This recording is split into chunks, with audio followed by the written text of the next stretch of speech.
Our story begins with our protagonist shopping at the grocery store, while the news reports to everyone that there have recently been many cases of animal injuries in Z City. Citizens are urged to avoid going out at night, but relevant authorities are now investigating, so they shouldn't panic. Dozens of people have been infected with influenza by an unknown virus in X City. X Media will continue to follow up and report the situation. But our protagonist was just busy looking at the tuna, thinking that there is no harm in stocking up on canned foods while busy listening on his earphones. One of the women in the store told her friend that the old man of the Lai family, who is usually in good health, had an emergency a few days ago and died instantly. The woman's friend asked if it could be because of influenza too, and the woman replied that it was right, and the old man couldn't even last 2 days. The woman also told her friend that the world was really not peaceful those days. A moment later, he put his groceries in his truck and checked carefully to make sure he had brought seeds, instant meals, frozen foods, meat, daily necessities, snacks, canned food, and other stuff. He thought he just had to add some more diesel, and he was done. He also knew that he must hurry home to cook for Han because there is still the deer he hunted in the morning to deal with. While he was driving home, his girlfriend called him, and he answered. She called him Tian and asked if he had considered her previous proposal. He replied that he could find a job that allowed him to hold his head high in front of outsiders, to which she replied, okay. But he told his girlfriend that he was not going to send Lai Han to an orphanage. Lai Han angrily told him that she was not related to him by blood and he shouldn't talk to her about marriage if he is going to bring a child with him. He still told her that Lai Han is his sister and an important family member, which made his girlfriend upset, and she asked him why she should raise such a child as her daughter for nothing. She also told him that she has suffered enough with him, and if he doesn't take her seriously, they shouldn't get married, and they should break up. He replied, all right, and was about to say something, but something appeared in front of him and he hit it with his truck, making him cuss in shock. He was forcefully pushed to the front, and he knew that the thing was actually rushing straight in front of his car, making him wonder if it was a dog. But he noticed that it looked like a sheep. The sheep stood up, even though it was severely injured, but its eyes were red, making him shocked, knowing that it was hit on the head, but it was still alive. The sheep walked away from the road and went into the bush. He just looked at it in silence and turned his gaze back to the road, thinking that he should forget it because it was better to leave it there and not report it to the traffic police. A moment later, he arrived at their home and began to take out the groceries from his truck. Then, someone called him brother, making him look back and see a little girl with 2 dogs running toward him. The little girl was amazed that he bought a lot of stuff and told him that she also came to help move them. He gave her a small plastic bag of food, and they started walking toward their home. She told him that she had accomplished all the tasks he had given her, including adding fodder to the cowshed, changing the water, and watering the crops. She also mentioned that she was so tired and needed to eat stew made by her big brother to feel better. He agreed and suggested making some carrot and venison stew for her hungry stomach, to which she agreed. They continued talking, making him smile. However, one of the dogs started eating grass on the side, and she gently tapped its head while calling it Xiaobai to let it know it can't eat the crops. Then they continued to walk happily. On the side, there were sheep footprints, and the cow, busy eating grass in its fence, was looking at them with red eyes. Later, she told him that she had never seen a solar eclipse before and asked if it was true that the sky would turn completely dark like in the evening. Meanwhile, the radio informed them that the most spectacular total solar eclipse of the century was just around the corner, as promised. She happily exclaimed that the stew was delicious while eating and mentioned that not only had her big brother's hunting skills improved, but his cooking skills had also gotten better. He told her that it wouldn't turn completely dark, just that the sun would get darker, so she needed to wear the glasses he gave her to see it. The radio announced that the countdown would begin. When the radio began counting down, she pointed outside and asked him what was happening. He stood up in shock, looking at the dark blue moon outside. And when the countdown reached 0, their electricity disappeared. She fearfully asked him what was wrong with the power outage and said it was so cold. Suddenly, the dog started barking continuously, and the radio emitted an unknown loud noise. Then she fearfully pointed to somewhere and told her big brother to look at it, which he did, and he quickly came out of their home, surprised to see that it was snowing. She asked him what was with the blizzard in the middle of summer, but he just told her to go back to the house quickly because he would lock up the cattle and sheep. He assured her that he would be right back and told Xiaobai to stay back and take good care of Hanhan, to which it barked in agreement. Hanhan worriedly told him to hurry up because it was cold outside, and he reassured her not to worry. He then called the other dog, Xiaohai, to come with him. He began to walk in the stormy blizzard with Sayo Hai and asked if it was alright. Suddenly, the dark moon shone brightly, momentarily blinding him, and then it lit up like a sun in the stormy blizzard. He looked up at the shining dark moon in the sky, wondering how it could be. Suddenly, Sayo Hai noticed something while he was lost in thought about the strange plants, blizzard, and the sun. Sayo Hai barked angrily at something and jumped behind him. He dodged a bull behind him in shock. Sayo Hai attacked the bull behind him, causing it to turn around and see Sayo Hai attacking. He immediately ran away, knowing his compound bow should be nearby, and fortunately, he spotted it right away. The bull threw Sayo Hai away, and he aimed at it in frustration. However, he noticed a blue target light in front of him, which left him confused and wondering about its origin. He released the arrow, which flew toward the bull and hit it in the face, making it scream in pain. He felt excited that he had hit the bull and thought it should be dead now, but the bull didn't go down. Instead, it charged furiously toward him, causing him to panic and shout that it wasn't dead yet. As he reached for more arrows, he realized he was out of ammunition. The system displayed the message that the number of ammunition was 0 and the number of living bodies within range was 3, which left him momentarily confused. However, he understood he needed to act quickly. When he tried to grab an arrow, he couldn't believe that he was truly out. Suddenly, the bull appeared in front of him and struck him, throwing him away. He coughed in pain while Sayo Hai tried to pull him away. He looked at Sayo Hai, who was barking and pointing toward their house, making him realize that Sayo Hai was signaling that the danger was coming from their house. Since the bull had mutated, Hanhan was not safe anymore. On the other hand, Sayo Bai was growling at Hanhan in anger, making Hanhan ask what was wrong with it. Sayo Bai continued to growl and lunged at her. Fortunately, Tianran arrived in time and kicked Sayo Bai away from her. He was frustrated that even Sayo Bai had changed. He told Hanhan that he would take her to the safe house, where she should hide and not come out because it was still dangerous outside. Hanhan expressed concern for Sayo Bai, but he explained that Sayo Bai was dangerous now. She should listen to her big brother and never come out. He ran outside, holding Hanhan in his arms, and headed for the farmhouse. He did his best to reach their farmhouse, but then the system popped up in front of him, confirming that it wasn't an illusion. He saw that the number of living bodies within range was 4. He placed Hanhan inside the farmhouse and urged her to get inside quickly, emphasizing that no matter what happened, she should not come out and should trust in her brother. The system showed him that the number of living bodies within range was 5. When he slammed the door shut, Sayo Bai attacked him from behind, causing him to growl and kneel in pain. Hanhan worriedly called her brother inside, and Sayo Hai attacked Sayo Bai, making him praise Sayo Hai. He ran away while instructing Sayo Hai, who was defending against Sayo Bai, to hold on because he would come to its aid after dealing with the bull chasing him. He grabbed the nearby axe, turned around, and faced the bull. The bull attacked, but he jumped to the side, causing the bull to hit the tree behind him. The bull's horn got stuck in the tree, and he raised his axe to attack it, telling it to go to hell. However, Sayo Bai bit him on the neck. He was worried that Sayo Hai was killed, knowing that he couldn't die yet. Then the bull freed itself and pierced its horn into his side, making him cough up blood. Suddenly, he heard something continuously, which annoyed him, and he wondered why it was so noisy. The system showed him that the apocalypse survival game was matching, but he couldn't see it clearly and reminded himself not to fall asleep. Many system pop-ups appeared in front of him, making him wonder about the revolving door, and he was irritated by the noise. He told the system to let him deal with the 2 beasts in front of him first and shut up. The system revealed that he was a player named Lai Tianran, but he was preoccupied with telling the animals around him to get away. He slowly let go of the axe, wishing that at least Hanhan would survive. Then the system signaled a successful match in the apocalypse survival game. Suddenly, he found himself submerged underwater while hearing the system announcing that the apocalyptic game had successfully loaded. He was identified as player Lai Tianran, and the shelter was a poorly managed manor level 1. The shelter's level 1 skill reward was the Eye of Truth. His class was B, and the points required to upgrade to fortress level were 8 million.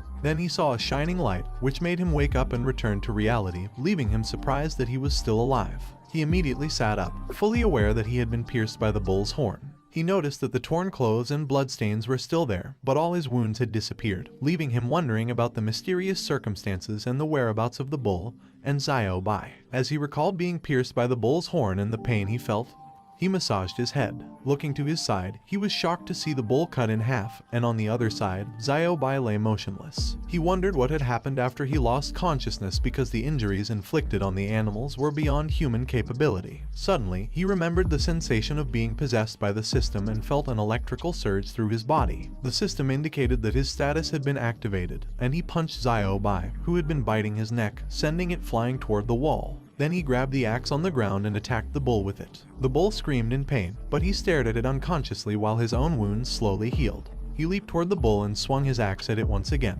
A blinding light hit his eyes, bringing him back to reality, but he was overwhelmed by intense pain throughout his body, causing him to scream and catch his breath to calm down. He realized that he had died once but was brought back to life, and the ability to heal and create explosions was not his own. It was likely the result of the so-called system, which was difficult for him to accept as reality. The system displayed that the shelter had been successfully bound, and the mall points had been activated. Beginners' rewards had been distributed, and players were requested to check them. He was puzzled, looking at the messages, but then he felt another electric shock, and the system revealed that the first round of the destruction season had arrived. There were still 30 days until the next round of the destruction season, during which natural disasters would occur, and the shelter was the only haven he could rely on. His mission was to survive the game and make his shelter the strongest possible castle, making him wonder if the system's information was directly implanted in his brain. Realizing that it was the first round of the destruction season, he understood that this was just the beginning, and the first round had poisoned the land that humans depended on for survival. This made him wonder how the second round would unfold. He approached Xiaobai and noticed that it had passed out. Recalling what the system had mentioned, he knew that both Xiaobai and the bull should have mutated after accidentally consuming radiation-poisoned plants. He decided to put Xiaobai on his back, knowing that after the mutation, their bodies had been strengthened, making them extremely ferocious. His first priority was to tie up Xiaobai and place it in a cage to prevent it from causing harm. He walked back into the farmhouse, thinking he should check on Hanhan first. Descending the stairs, he tried to turn on the light but realized that the power system hadn't been restored yet, and there was no signal. The communication system also appeared to be down, but he knew he could handle it with a diesel generator. He looked around, wondering where Hanhan was and why there was no movement. Then, he spotted Hanhan's little feet behind a box, lying motionless, which caused him to panic and call her name.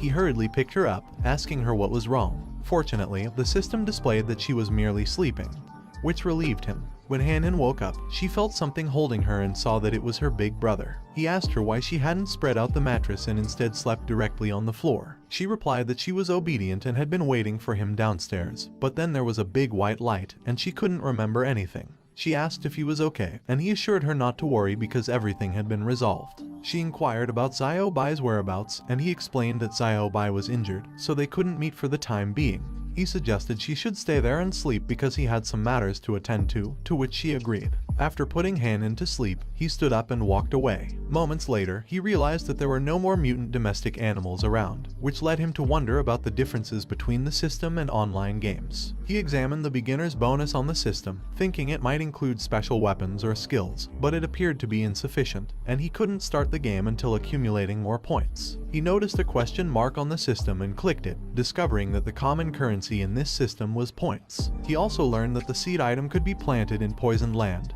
indicating it was expensive, which disappointed him as he considered himself poor. He understood that he could only check the stockpile of supplies at home, as those in direct contact with the ground had likely been contaminated in various ways. With the network disconnected, he believed it would take some time to recover, and he didn't have an optimistic outlook on the situation outside. After some contemplation, he remembered the bull and Xiaobai, leading him to conclude that all sources of pollution needed to be dealt with. He proceeded to burn down their animal's house, and he watched it burn to the ground. He returned to the farmhouse, opened one of its doors, turned on the lights, and found a shelf filled with various weapons. He selected a gun, concealed it in his jacket, left the communication radio near the sleeping Hanhan, and walked outside the farmhouse. As he drove away in his truck, he noticed that he was being chased by mutated animals both in the air and on the land. He grew frustrated that these creatures were all attracted to him. He took out his gun, planning to eliminate them quickly, but then an army truck appeared behind him and opened fire, leaving him surprised. The army truck maneuvered to block his path, forcing him to panic and halt his truck to avoid a collision.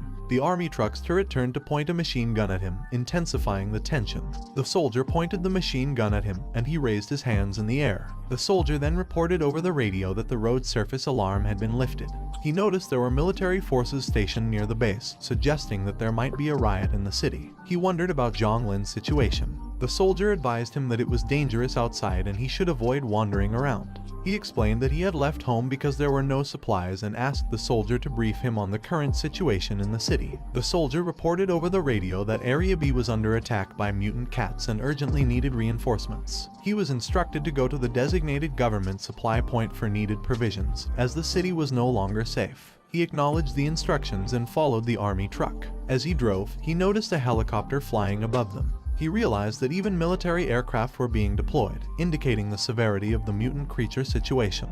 Despite his breakup with Zhonglin, he couldn't simply stand by in this post-apocalyptic world. He decided to check on her situation on the way because they had known each other once. Upon arriving in the destroyed city, he heard a soldier reporting another looting incident on 20th Street, and the discovery of a female body at pawn number 20. As he looked around while driving, he noticed a destroyed police car in his truck's mirror. Apart from police cars, there seemed to be only ambulances left on that street. He witnessed ambulance personnel trying to assist an injured woman, shouting that the patient had lost too much blood and was going into shock due to another case of lung damage from food poisoning. The man yelled at his coworker to hurry up and prepare an adrenaline shot.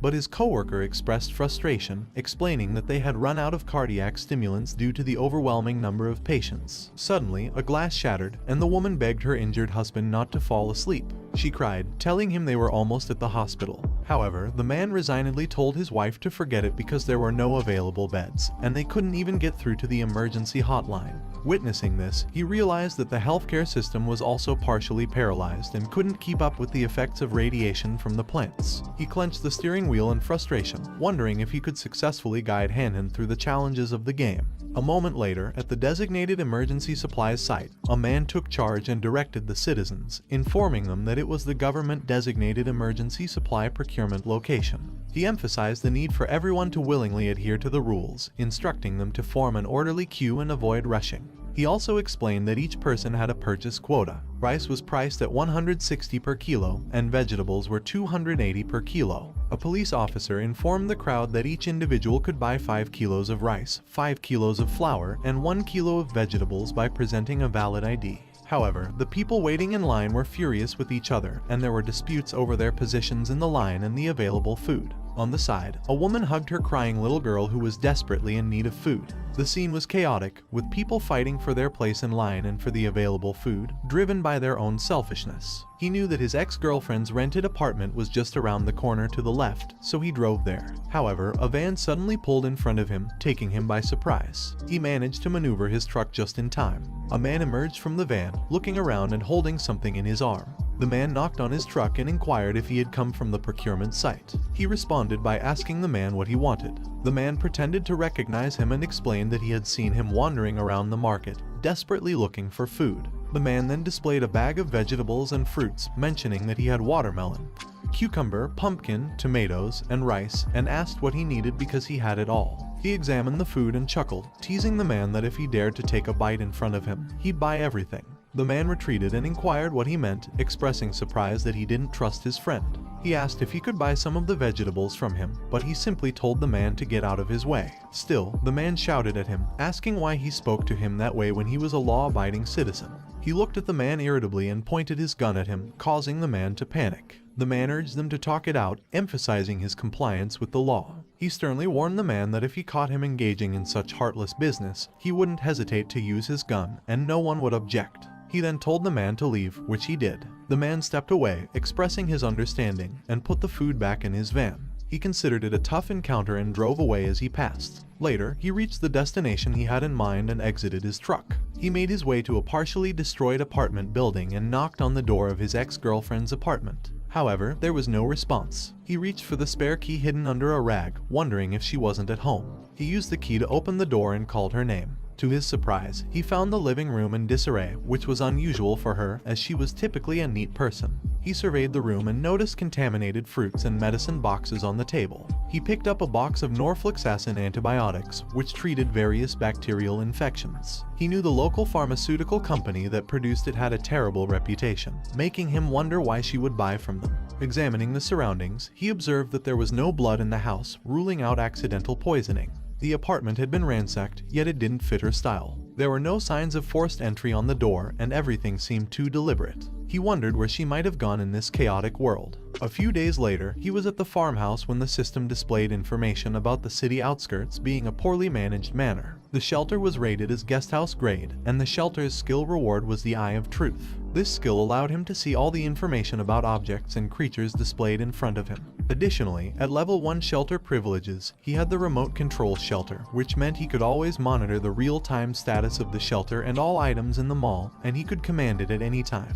There was an area of 30 mu available for fishing, animal husbandry, planting, and construction.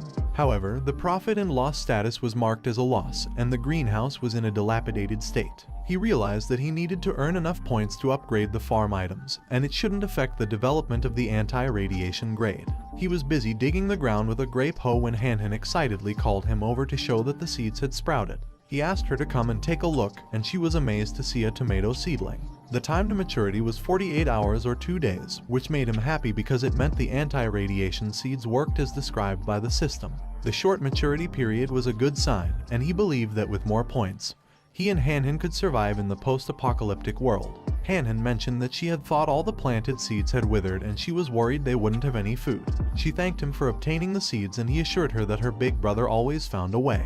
He asked her if she remembered the rules he had explained to her. She laughed and assured him not to underestimate her. She recalled the rules, not to eat food from anyone except him, not to leave the farm without his permission, and if she encountered any strange animals, she should hide. She forgot the next part, and he reminded her to keep an eye on Zio Hai and not let it eat anything it wanted. She affirmed that she understood, and Zio Hai barked in agreement. 2 days later, the system indicated that the anti-radiation crops were ripe, and he should collect them as soon as possible. He noticed that the harvest was good and picked one of the tomatoes. The system informed him that radiation-resistant tomatoes were nutritious and long-term consumption could effectively increase the body's condition. They also had a storage time of 30 days. He wondered if the tomatoes could improve his physique, so he took a bite. The tomato was sweet, and he felt a warm sensation throughout his body. The fatigue from the past few days of work vanished. In this food-scarce post-apocalyptic world, he not only had access to food but also received attribute bonuses as the crops upgraded. It seemed he was on his way to becoming a full-fledged farm owner in the system. In the system, unlocking permissions, making mall purchases, and upgrading shelters all depend on points, and different functions require varying amounts of points to unlock. The primary source of points is the exchange system, primarily used for recycling crops, livestock meat, and minerals. These items are divided into different price categories based on different grades, starting from the lowest anti-radiation grade crops, then ancient medical grade crops, followed by god tier powerful crops, and the highest supreme god tier enhanced crops. In level 1, anti-radiation grade crops are valued at 1 point per kilogram. Level 2 ancient medical grade crops are 100 points per kilogram. Level 3 god tier powerful crops are 1000 points per kilogram, and level 4 supreme god tier enhanced crops are 100,000 points per kilogram. The system provides a one-stop service from supply and sales to recycling, and as long as they have enough points, they can rapidly turn the farm into a top-tier military base, which he was looking forward to. He was pleased with the tomatoes he had grown, which were just anti-radiation grade crops. 3 more grades of crops were yet to come, promising even more impressive additional effects. He looked around at the harvest of ancient medical grade crops and noticed that a few were ripe. However, he expected the 10% maturity rate of the ancient medical grade crops. The system showed him that these were ancient medicinal grade carrots with a 100% growth rate. The effect of these carrots was to clear all negative effects such as poison, illness, and irreversible damage caused by negative effects. Furthermore, their storage time was unlimited, which left him amazed and relieved, as they no longer needed to worry about medical treatment. Later, he finished arranging some of the harvested crops and planned to sell 70% of the food for points, keeping the rest as reserves in his backpack. The system asked him to confirm recycling 200 kilograms of radiation-resistant crops, and he did. The system indicated that recycling was successful, rewarding him with 2,000 points. In addition, 3 medicinal-grade crops were stored in the warehouse, along with 30 kilograms of anti-radiation-grade crops. The system congratulated him for completing his first recycling and achieving the Master of Recycling achievement, rewarding him with a smart working robot, an agricultural type. He was surprised to receive a reward for his first recycling and thought the achievement system could offer some valuable items. He picked up the small robot and initially underestimated its usefulness. However, he noticed that it appeared to be staring at him, which made him wonder if it somehow sensed his thoughts. The robot then leaped from his hand and started to perform some tasks at an impressive speed. he began to consider the idea that his consciousness might be connected to the system, and the robot he obtained through the system could directly receive commands from his brain. He changed his mind, thinking that the robot was quite capable. This development led him to consider the possibilities of acquiring a combat robot in the future to enhance Han-Han's safety, which he found to be a convenient prospect. Later, he called Han-Han because it was time to eat and told her to stop watching cartoons. Then he told her that today they had big chicken legs, making her excitedly look around together with Xiao Hai. He told her that it was for celebrating the successful germination of the seeds, and she asked him if he didn't say they should be more careful with food from now on. He replied that they can start planting again, and they can eat some of the stored food from earlier, making her feel touched. He told her that she can eat freely at home, but if anyone outside finds out there is food at home, she'll be forbidden from eating for 3 days, making her surprised and shout that one day without food is already cruel enough. Then she happily told him that she won't tell anyone, to which he agreed and told her that they should eat because she must be craving something else after 2 days of instant noodles. Then he gave Xiao Hai the first big chicken leg and thanked it for protecting Han-Han and him. Han-Han hugged Xiao Hai and told him that it was the best.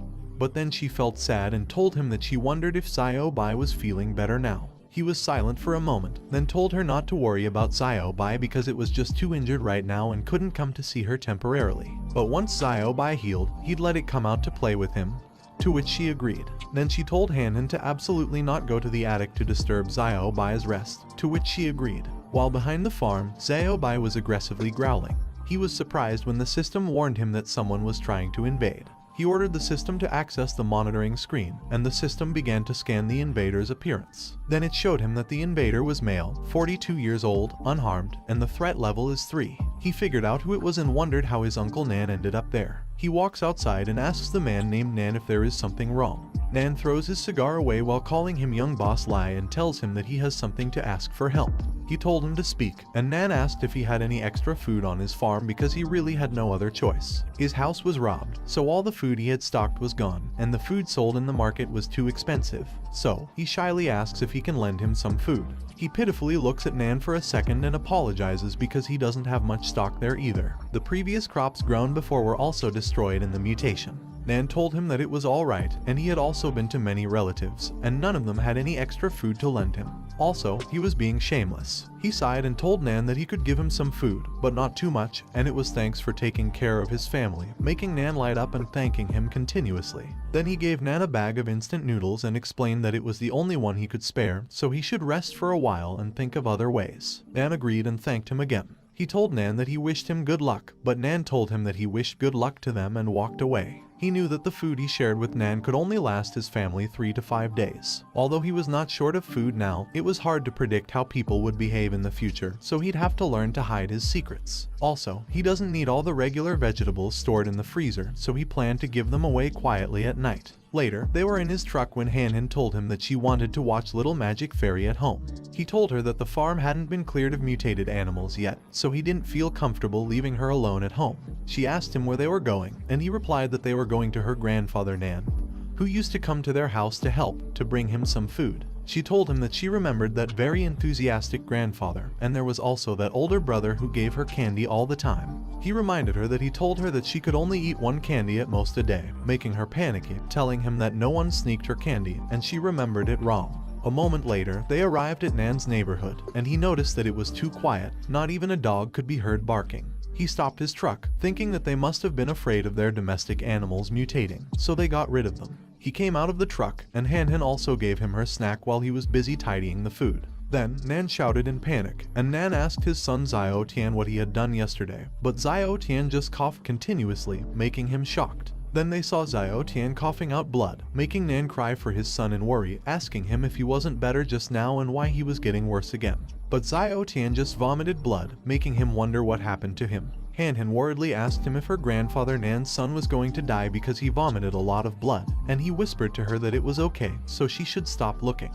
He knows that those symptoms are similar to accidentally eating a radioactive vegetable, making him wonder if the dry foods he gave to Nan ran out so quickly. But then he remembers the medicinal grade carrot and thinks that it was the perfect test subject, and whether Xiao Tian survives or not is up to him. On the other hand, Nan worriedly lays his son down and shouts that those damn doctors in the hospital said there are no beds left. They also said that even if there were beds, it would not be possible to cure him.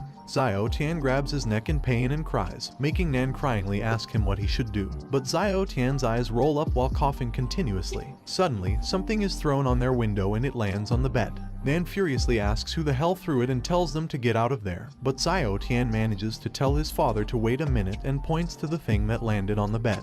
Nan tells his son not to move because he will take a look at it. When Nan opens it, he is shocked and excitedly shouts that it is vegetables, fresh vegetables. Then Nan notices a paper ball on the vegetables, and when he opens it, he sees a carrot inside with words written on the paper. Nan reads the letter, saying if he doesn't want Xiao Tian to die, she should feed him that carrot. Nan angrily asks if that person is crazy and shouts that the big hospitals can't treat Xiao Tian, but that person is making fun of him with a carrot. Then Nan cries, asking what is the use of having fresh vegetables now, and tells his poor son that his father is useless. Xiao Tian's vision slowly fades, but he still manages to call his father and hold his father's hand while telling him that he wants to try it because he'd still die even if he lay there like it, but he wants to live. Nan is stunned for a moment and painfully agrees to his son's request. He then tells his son that the hospital couldn't cure him anyway, but he can't just watch him die in front of him. Then he puts the carrot in Xiao Tian's mouth and tells his son to chew on it quickly. Xiao Tian chews the carrot in his mouth, but suddenly Xiao Tian screams and twitches in pain, making Nan panic and worriedly call his son.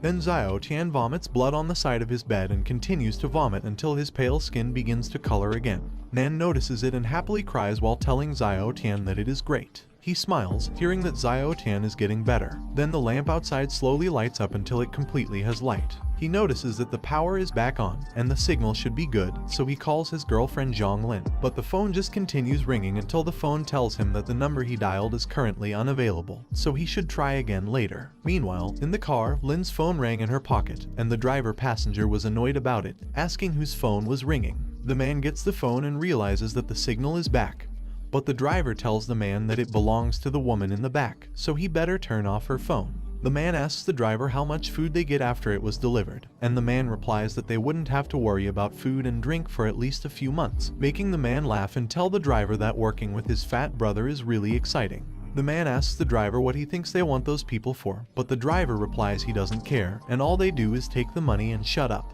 Meanwhile, on the road, Han tells him that her big brother is very strong because she saw how much blood Xiao Tian vomited. But just by eating a carrot, Xiao Tian became fine. Then, Xiao Tian's body quickly changed from gray to blue, which was cool. Han continued to talk to him with her vivid imagination, making him think that Han loves animation a lot, and even her descriptions were graphic. But then, something jumped on his truck roof, causing him to momentarily lose control and wonder what happened. Suddenly, a monster's hand appeared in front of them, and a monster with red eyes glared at them. A mutated monkey growled at them, making him panic. He told Han to hold on tight and then moved his truck to the side to make the monkey fall, but it held onto the truck tightly and tried to attack him from inside. He pulled out his gun, shouting for it to get down, and fired his gun where it was holding, but it jumped in front of his truck. He started his truck in anger and moved it forward, but the monkey still clung to his truck. He protected Han with his other arm and slammed his truck into the nearby tree to hit the monkey in front. Then he pointed his gun at it and shot it in the head, making its head explode. He stepped out of his truck and checked the dead monkey lying in front of it. He threw it away, but then he noticed a serial number on its arm, making him wonder where it came from, knowing that there were neither breeding farms nor zoos nearby. Then he remembered Tianren Pharmaceuticals' drug brand, realizing it was the only thing nearby. On the other hand, in a large building, there were many animals flying around it. Meanwhile, in Tianren's house, he told Han to watch some animation because he had something to deal with, to which she agreed. Then he walked towards their farmhouse basement and sat down in front of Xiao Bai's cage. Xiao Bai growled at him in anger, but he just sighed while wearing his gloves. Then the system asked him if he wanted to take out the medicinal carrot, and he replied yes. He forcefully put the carrot into Xiao Bai's mouth, thinking that since the medicine could remove toxins from irradiated vegetables, Xiao Bai could definitely return to his old self. After he put all the carrot in Xiao Bai's mouth, he let go and hoped the carrot would work. Xiao Bai furiously glared and growled at him, but then Xiao Bai screamed loudly. On the other hand, Han heard a loud thunder sound, causing her to shake in fear. She stood up, thinking it was a big thunderbolt, and felt a little scared, wondering why her big brother wasn't there yet. Then she decided to find her big brother. A moment later, she found her brother in the basement and planned to sneak up on him. She walked closer to him in silence and surprised him from behind, making him jump a little in shock. He worriedly looked at her, but she just laughingly asked him if he was scared. When she was about to tell him something, he saw something on the ground. She was stunned in horror to see Xiao Bai on the ground, covered in blood. She lost her balance, making him worried, and told her to pull herself together. She tearfully asked him why it happened and whether they had carrots that could save lives. Then she told him to feed it to Xiaobai quickly. He explained to her that carrots can't save living beings that have been mutated, and Xiaobai was. But before he could finish his sentence, she told him that she didn't want it, and she didn't want Xiaobai to die in vain. She screamed Xiaobai's name in pain and cried loudly. A moment later, they burned Xiaobai's body and buried it near the tree. Hanhan was silent the whole time. He grabbed her hand and told her that it was getting colder there, so they should go back. He called Hanhan to come for dinner and told her that it was all her favorite food. But she just watched anime without looking at him. He sighed and told Xiaobai to stay with Hanhan in the house, to which it barked in agreement. Outside, the system showed him that radiation-resistant grade crops had matured, and he should harvest them in time. He clicked on the system, and it showed him that the crops were harvested. The radiation-resistant grade crops weighed 500 kilograms, and the ancient medicinal grade crops weighed 10 kilograms. His mini-robot jumped on his shoulder while he was busy looking at the system, and it showed him that the points were redeemed successfully. He upgraded his level 1 dilapidated greenhouse to a level 2 ordinary greenhouse. But then the system warned him that his defense shelter was only rated at level 3 and could only protect against the intrusion of small wild animals, which was an extremely high risk, and it was recommended to establish a defense system as soon as possible. He agreed with the system and thought that his top priority should be to improve the safety of the farm first. With the current crop level, point growth was very high, so the expansion of production could be delayed. He upgraded their wall reinforcement from level 1 to level 2, purchased a perimeter power grid, and obtained a radar parade level ×1. He realized that there were not many points left, but he still needed to get some mechanical guards for Hanhan. Then he noticed something in the item shop, but it cost 3,500 points, which made him frustrated because he didn't have enough points for it. He knew that the points would almost be enough if he sold the grain stored in the warehouse. If he ran out of points, he could earn them again. So, he decided to get those 2 robots first and began to purchase them. The system showed that his purchase was successful, and he got one level 1 hummingbird, a green building head Panchi with a load of 100/100, damage of 0/100, speed of 5, damage of 3, defense of 1, and its attack method is shooting. The other one is one level 2 hound, a level 2 combat warrior with a load of 50/50, fuel capacity of 100/100, speed of 4, damage of 6, defense of 5, and its attack methods are burn, shoot, and bite. He mentally commanded his hummingbird warrior to crush the fallen leaves, and it fired bullets that shattered the leaves, impressing him with its precision. He was glad to have an air patrol sniper at his disposal and decided to test its ground combat strength. He ordered the hound warrior to blow a huge stone. It gathered its power in its mouth and blew it towards the stone, breaking it into pieces, making him feel much more relieved. A moment later, he went inside and called Hanhan, who was still watching television. A nose appeared next to her, and she looked back to see a robot dog. He told her that from now on, she should let it follow her around and protect her, and she should give it a name. He offered her the name Xiaobai, to which she sadly agreed. Meanwhile, in Tianren Pharmaceutical Building, a man reported that the out-of-control samples had been cleaned up, and only number 7's data were steadily rising. Also, it could now easily punch through 5mm thick steel plates. The man in the suit asked about the situation on the other side, and the man replied that their Vice President Ren was already very dissatisfied with their failure to donate medical equipment. If she found out, it would be bad, and reporting it to the head office would be even worse. But the man in the suit grabbed his seat, and the general manager of Tianren Pharmaceutical, Liang Tianyu, sat down smiling. Tianyu told the man that it was just a girl with a minor background, and besides, it was done secretly. If she wanted to investigate, she'd have to know where to start.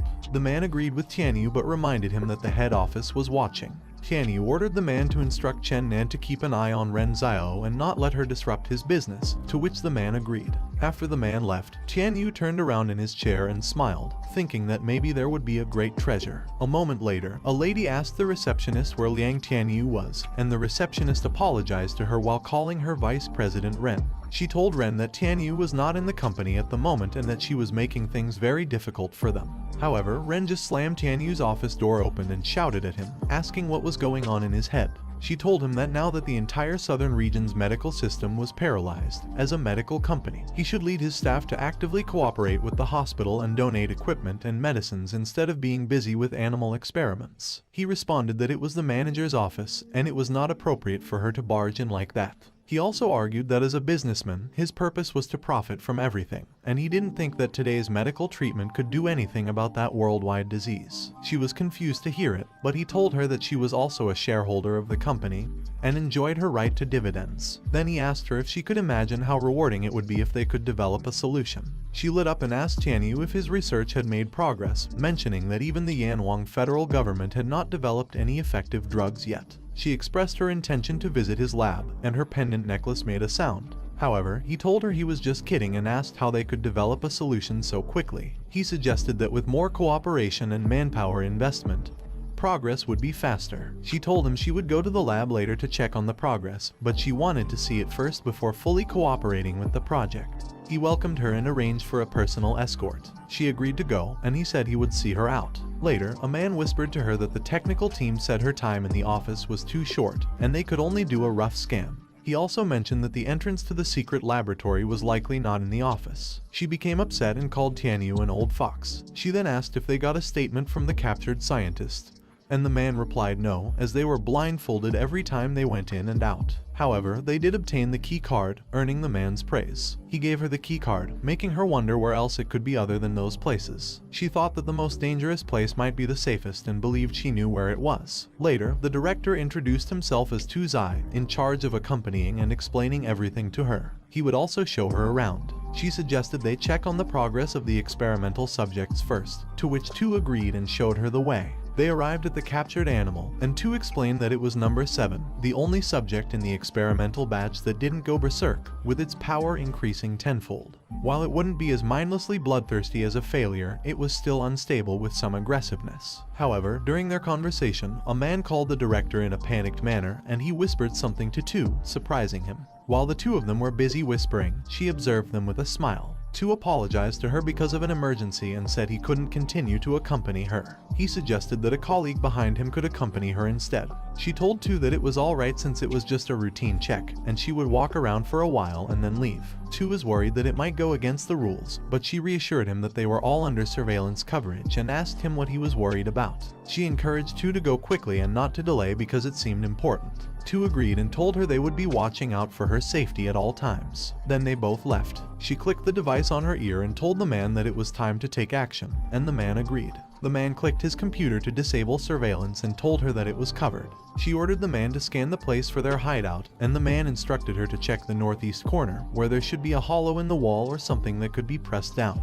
He also told her that she had 30 minutes. She pressed down the wall and opened a hideout, and she was shocked to see many humans in capsules. The man asked her how it was, and she replied that it was worse than predicted. He asked if he needed to contact the head office for intervention, but she told him to wait a minute. Then she looked up and saw a lady in a tube with a fishtail. Beneath the tube, she read that the lady's name was Zhongling and a description, which made her furious at Tianyu. Meanwhile, on Tianran's farm, the system showed him that his radiation-resistant grade corn was ready to be picked. Hanhan was looking at them in amazement, and he told her to come and help him finish work early for dinner. She picked a corn and excitedly said she wanted to eat it grilled later. He asked if she was hungry already, and she replied that she was too hungry to pick the corn. He told her to gather some dry wood, and he'd make her some grilled corn with butter, which made her jump with excitement. A moment later, they were grilling corn when Hanhan asked what would happen if she kept eating like this and turned into a fat pig. He knew that Hanhan's appetite had increased recently and told her that the special crop could enhance their physical fitness. As their physique grows, their nutrient requirements would become higher, and since they were still growing, eating more food wouldn't make them gain weight. It would help them grow taller. The system showed him that Hanhan's strength was 10, intelligence was 11, speed was 11, and endurance was 11 over 11. He thought that after eating radiation-resistant vegetables for a few days, both his and Hanhan's physical data had increased a lot.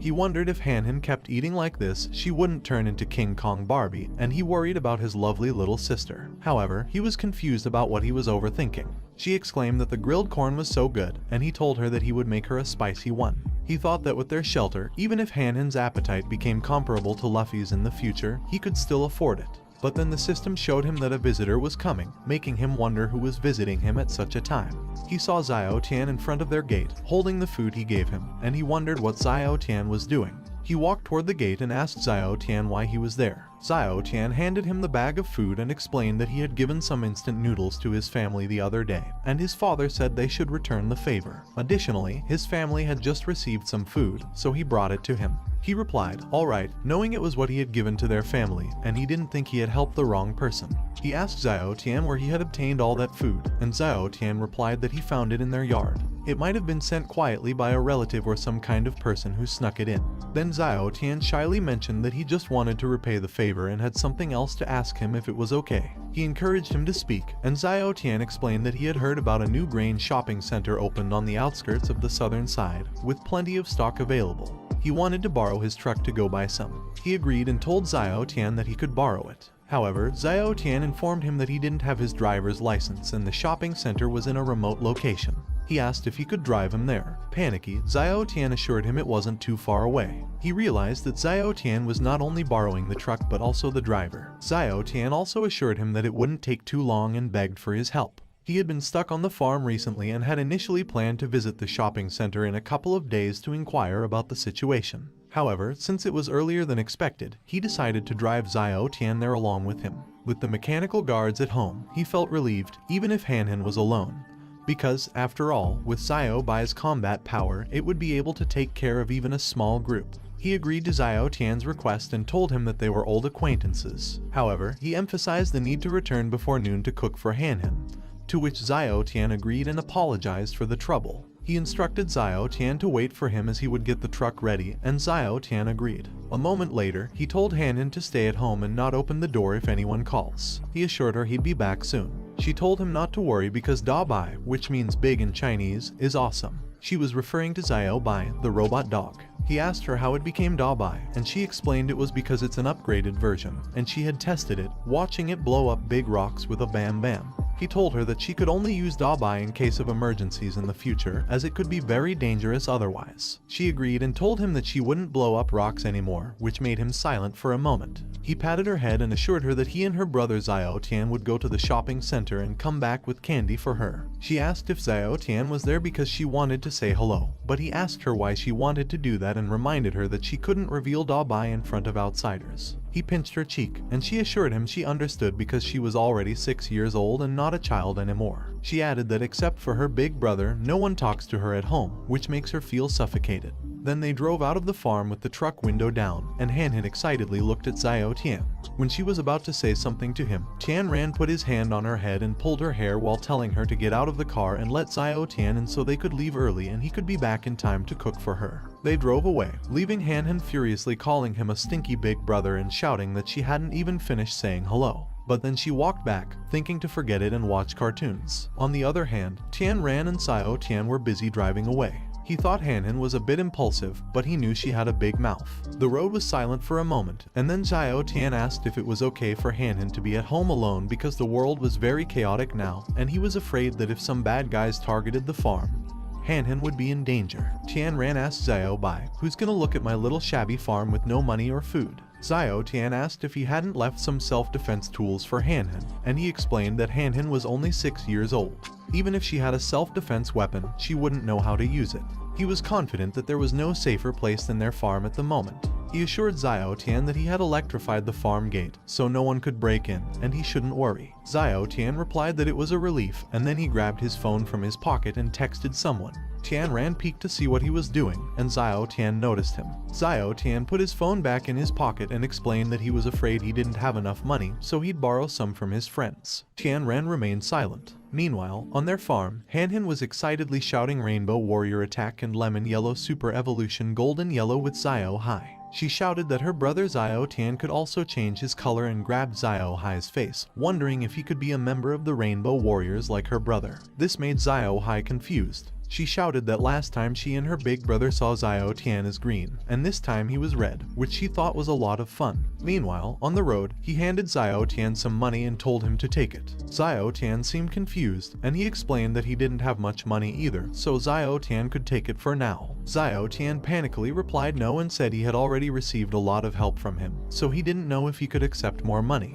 However, he insisted, slamming the money into Xiao Tian's hand and telling him to keep it. He also advised Xiao Tian to stop talking nonsense because they still had to drive. Xiao Tian expressed his gratitude and promised to repay his kindness. The navigator showed them that they should go straight ahead for 500 meters, then turn right in 300 meters, and at 200 meters, they should reach a fork in the road. Finally, 100 meters ahead, they needed to turn right. However, Xiao Tian suddenly grabbed the wheel and suggested going to the left instead, as he thought the road on the right appeared to be closed. He gave him a strange look and forcefully stopped the truck. He was frustrated and slammed his hand on the sofa, insisting that the road on the right couldn't be closed without a major natural disaster since it was a main road in the township that he often traveled on.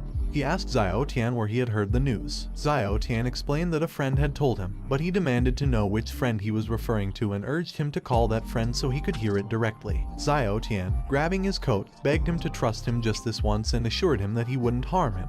He requested that they turn left before it was too late. He was irritated by Xiao Tian's behavior but decided to turn the truck and head in the direction Xiao Tian suggested. On the other hand, someone became upset when they noticed the truck had switched lanes. The man shouted that something had happened, and the driver angrily exclaimed how dare that little rascal go back on his word. The passenger in the car called the man Nan and asked what they should do. Nan activated the device on his ear, stating that he was prepared and told his other men that the target was heading toward them. He reminded them that Liang had instructed them to stay alive. The man acknowledged his orders and confirmed he understood. Nan instructed the driver to turn around and block their path while the second team attacked from the rear. He wanted to see if they could escape today. On the other hand, Tian Ran was driving fast, his anger mounting, and he angrily asked Xiao Tian what was happening, insisting that he should tell him. Xiao Tian continuously apologized, feeling guilty for selling him out, and admitted that it was all his fault. He explained that he had no choice because they had taken his father captive. Tian Ran told Xiao Tian to calm down first and asked who they were and what they wanted from him. Xiao Tian replied that these people were from Tianren Pharmaceuticals, and they knew he had the medicine for poisoning. They used him to lure him away from the farm, and while they were gone, they captured Han-Han to force him to submit. Tian Ran was stunned and furious, telling Xiao Tian that Han-Han was only 6 years old, and he couldn't believe they had kidnapped a child. Xiao Tian explained that he didn't know, and they had threatened him with his father's life, leaving him with no choice. However, he noticed something behind them and was surprised to see a car waiting.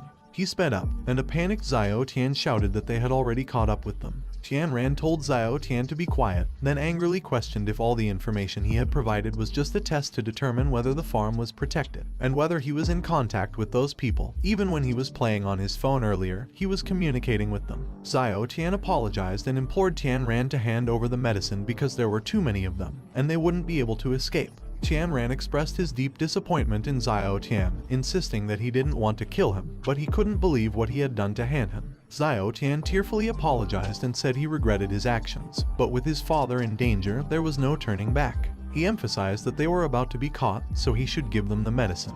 Tian Ran gripped the steering wheel of his truck in frustration and told Xiao Tian that he would settle the score with him later. However, unfortunately, neither of them had a chance of leaving his farm alive. Before this, Xiao Tian remembers his father excitedly telling him that he is finally feeling better, but he frightened his father to death.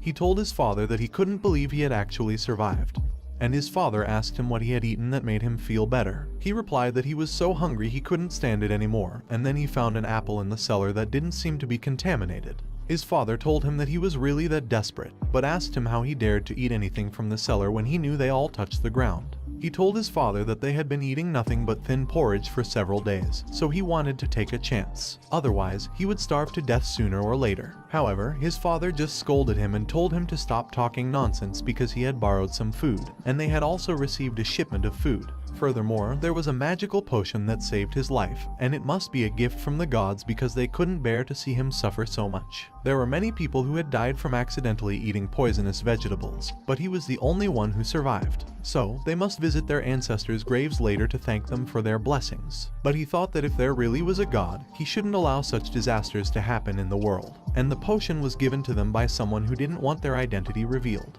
His father asked if he was still hungry, but he just couldn't believe how much food that man could actually provide them, while their family was left to starve without even the basic necessities of survival. So, he felt that life was unfair. Then, he stood up with a thought in his mind and rushed out of their house. His father asked where he was going, and he replied that he'd be back soon. His father tried to tell him that he hadn't fully recovered yet and should rest at home, but he told his father to leave him alone. A moment later, he arrived at a house and the man inside shouted that he was coming, so he should stop knocking and ask who was disturbing him. He called the man Mayo, and Mayo was shocked to see him and asked him what he wanted.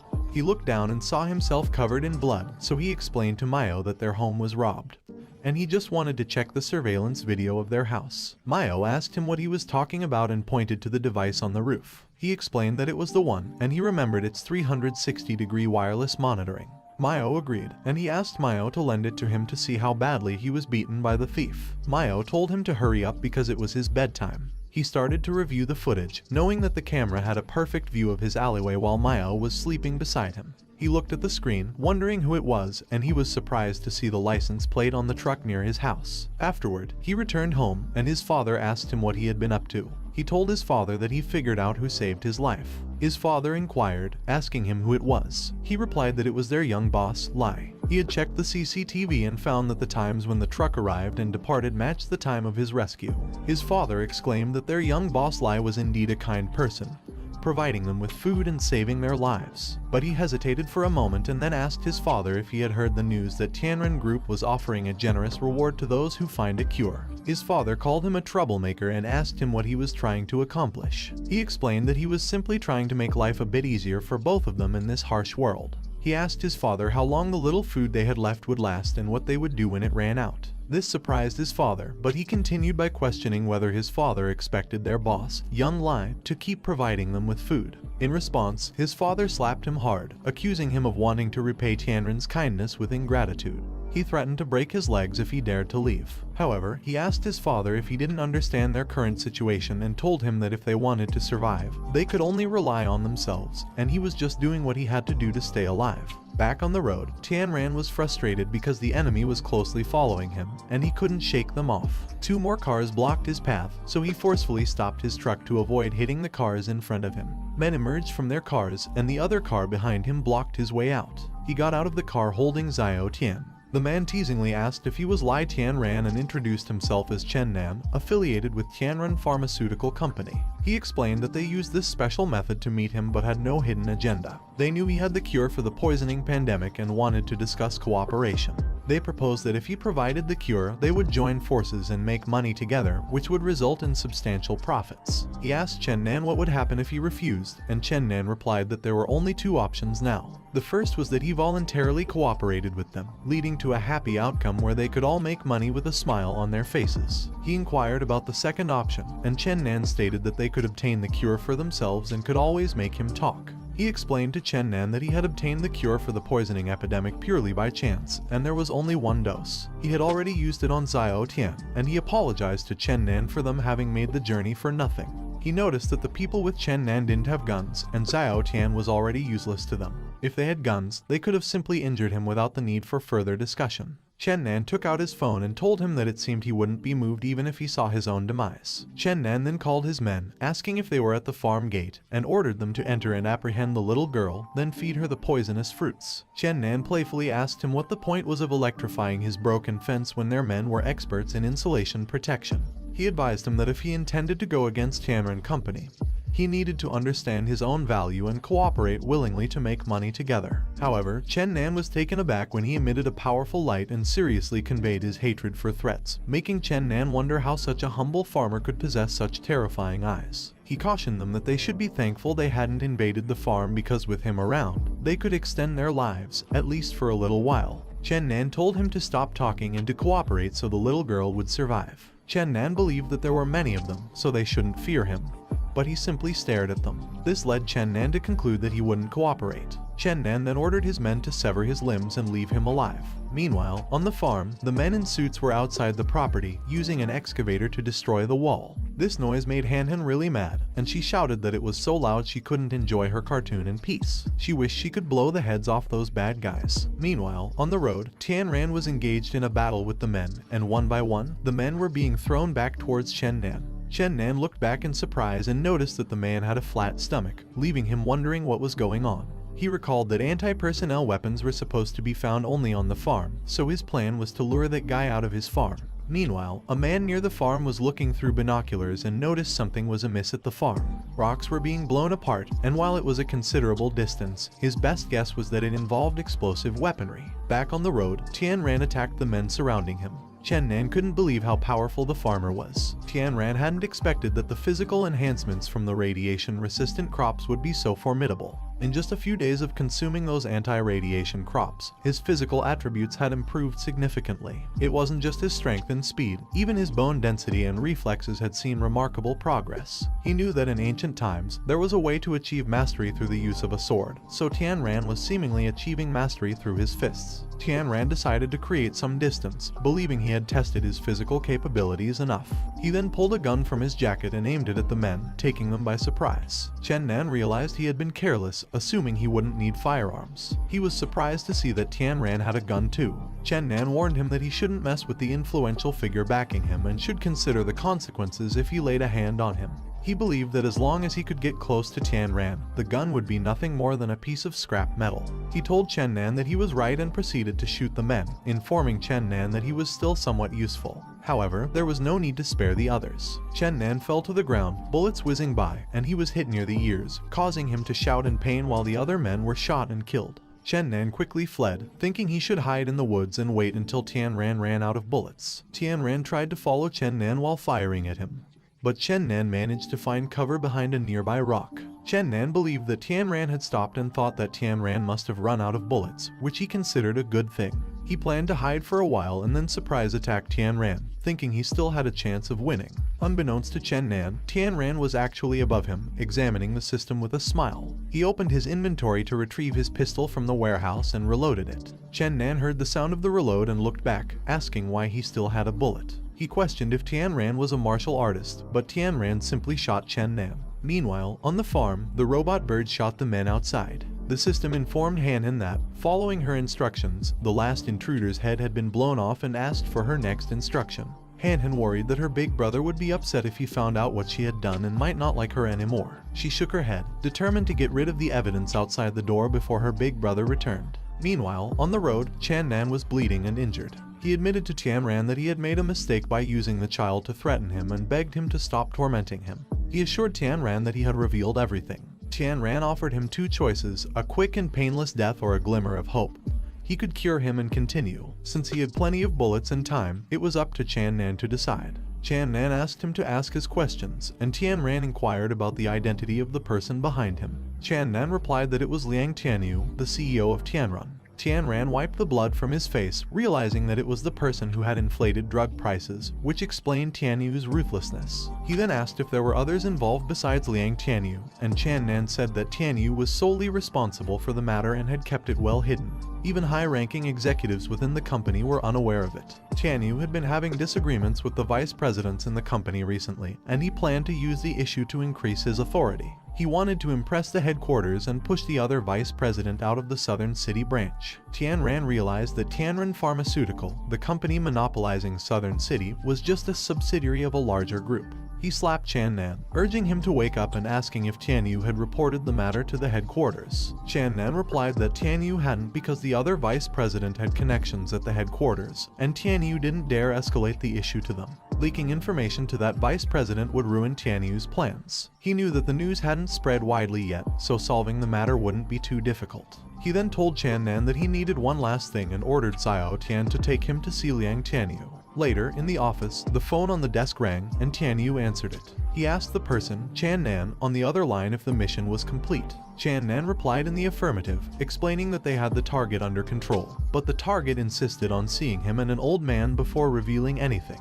Tianyu was angry and scolded Chen Nan, considering them quite useless if they couldn't handle such a small matter without his personal involvement. Chen Nan apologized and mentioned that Tian Ran was very tight-lipped, and they had lost a few of their brothers in the process. Tianyu agreed and instructed Chen Nan to take Tian Ran to warehouse number 78. He said he'd be there shortly and wanted to see. But Chen Nan hung up the phone before he could finish his sentence. This made Tianyu angrily throw the phone on the sofa and swear that once he was at the headquarters, he would replace Chen Nan immediately. Meanwhile, in the car, the man holding the phone hung up, and Xiao Tian thanked Tian Ran profusely. However, Tian Ran informed Xiao Tian that his father, Nan, was just an incidental acquaintance, so he shouldn't get too sentimental. They drove away while Xiao Tian cried and continuously apologized to him. A minute later, they arrived at the warehouse and entered inside. Tianyu, who was holding Old Nan, asked Xiao Tian why it was just him and inquired about the whereabouts of Chen Nan and the messenger. Xiao Tian replied that the messenger had been knocked out and left in the car, and Chen Nan had a stomach ache and went to the restroom.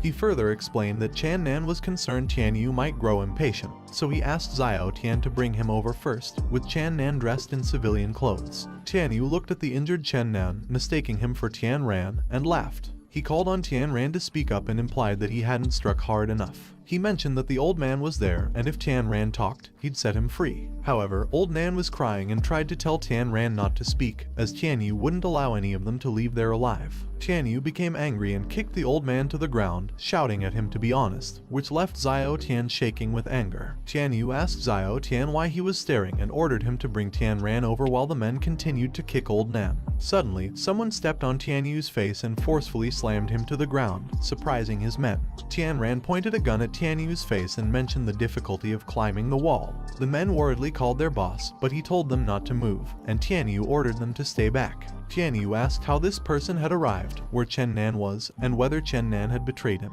He challenged the person to touch him, but Tian Ran questioned how someone of his intelligence had become the head of Tianran, and invested all his skills in being a heartless jerk. Tian Ran pointed out that his loyal subordinate was right there and indicated Chen Nan, who was in Xiao Tian's custody. Tianyu angrily called Tian Ran a little brat and threatened that if he touched him, he'd have them kill the stubborn old man immediately. However, Tian Ran agreed, saying that killing him would be more cost-effective than harming unrelated people. Xiao Tian shouted to Tian Ran to save Chen Nan.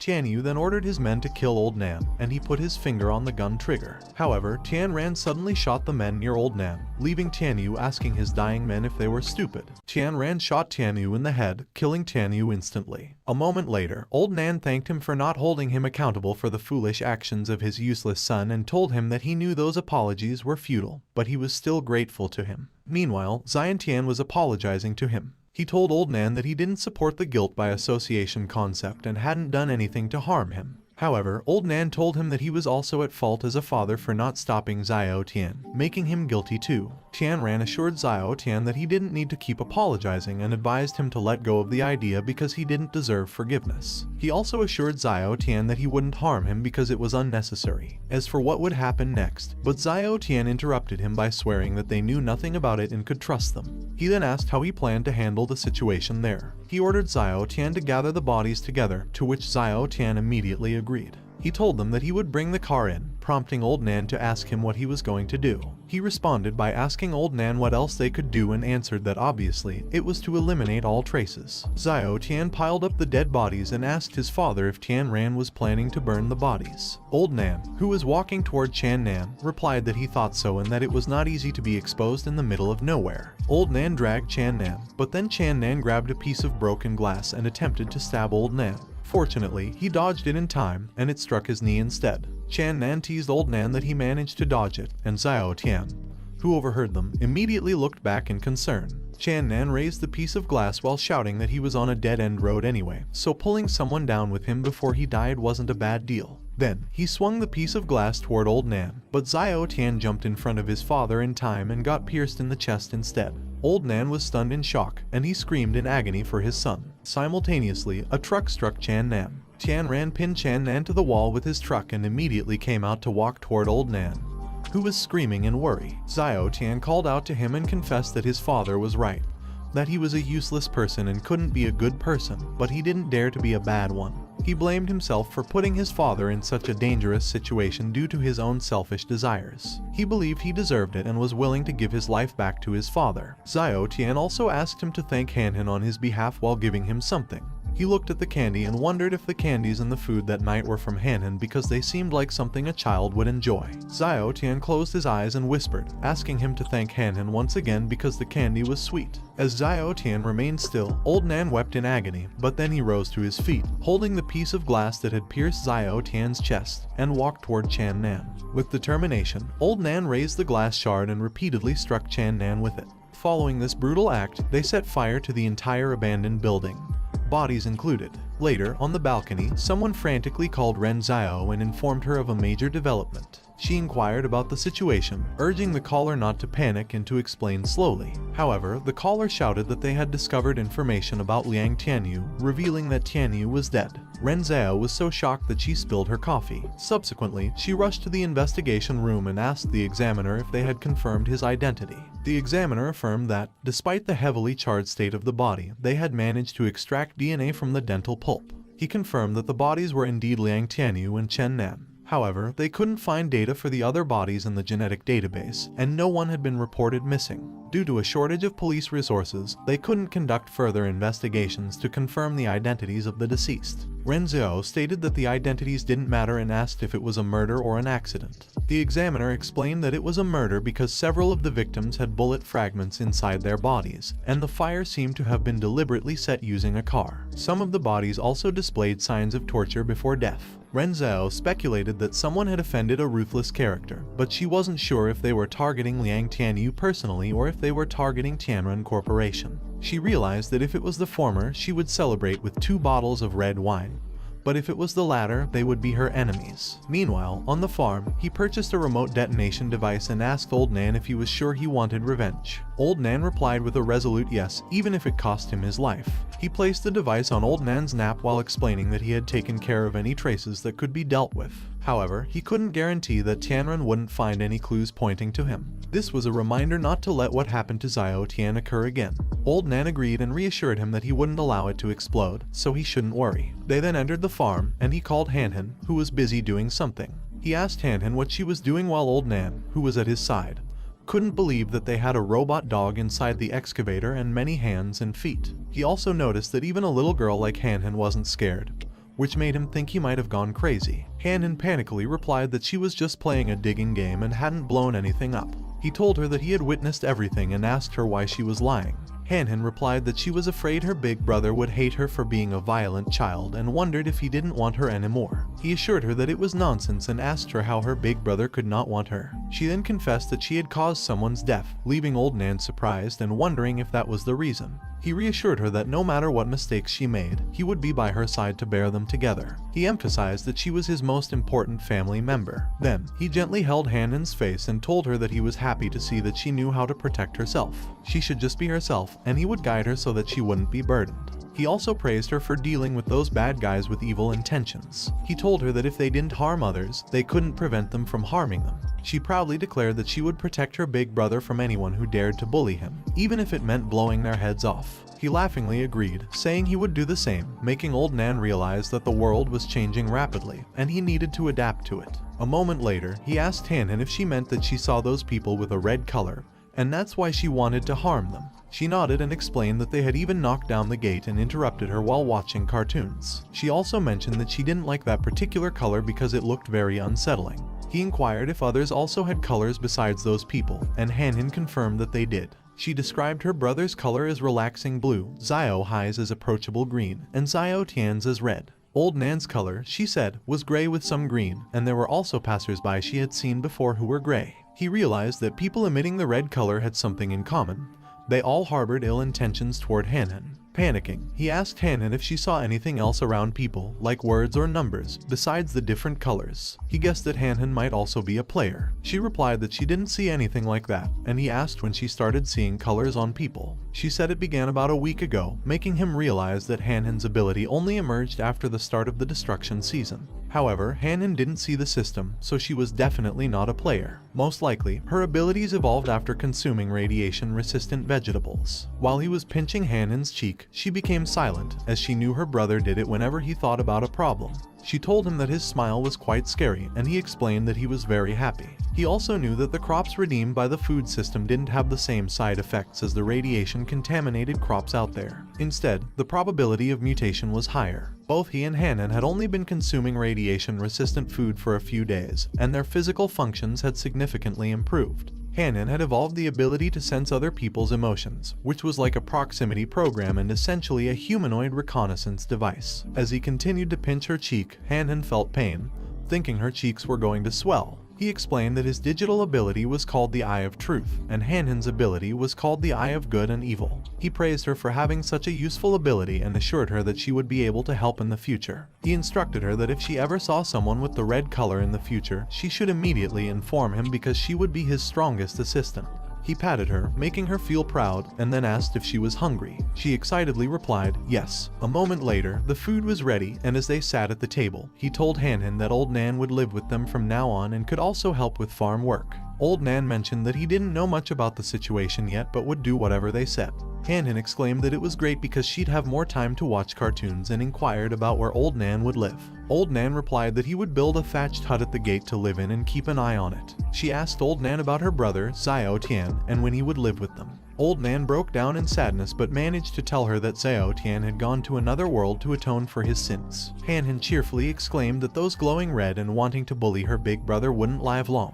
She vowed that anyone daring to harm her big brother or Xiao Hai, she'd have Dabai blow their heads off. He praised Hanhan for being clever and told her to focus on eating. Old Nan thought it couldn't get any worse than it was at that moment, and his hands were already stained with blood. He believed that as long as he could help his son get revenge, he was willing to be Tianran's watchdog. Meanwhile, in some houses, a man was smoking a cigar while watching a woman on television announcing that it had been 15 days since the catastrophe, with a cumulative death toll of 38.6 million in Blue Star and 4.7 million in the Yanhuang Federation. She mentioned that the federal government was actively transferring grain reserves, and soulless cultivation technology would be put into large-scale production. Someone turned off the television, and the man called the old man father, asking what he could do for him. However, the old man only asked the man if he had read Ren Zhao's report. The man replied that he had seen it and Liang Tianyu was dead. The old man informed the man that Tianyu had been a significant earner, and now the mutation process had accelerated. The military police headquarters had captured a level 5 mutated beast in the mountains of the southern border. The head office researcher, Bai Jingyan, inquired if a level 5 mutant beast had evolved and pointed out that their current research level was only at level 3 or the result of artificial catalysis. The old man explained that in the deep forests, with no human intervention, the radioactive vegetation was abundant. Even the lowest level species cannibalized each other, accelerating the intensity of mutation.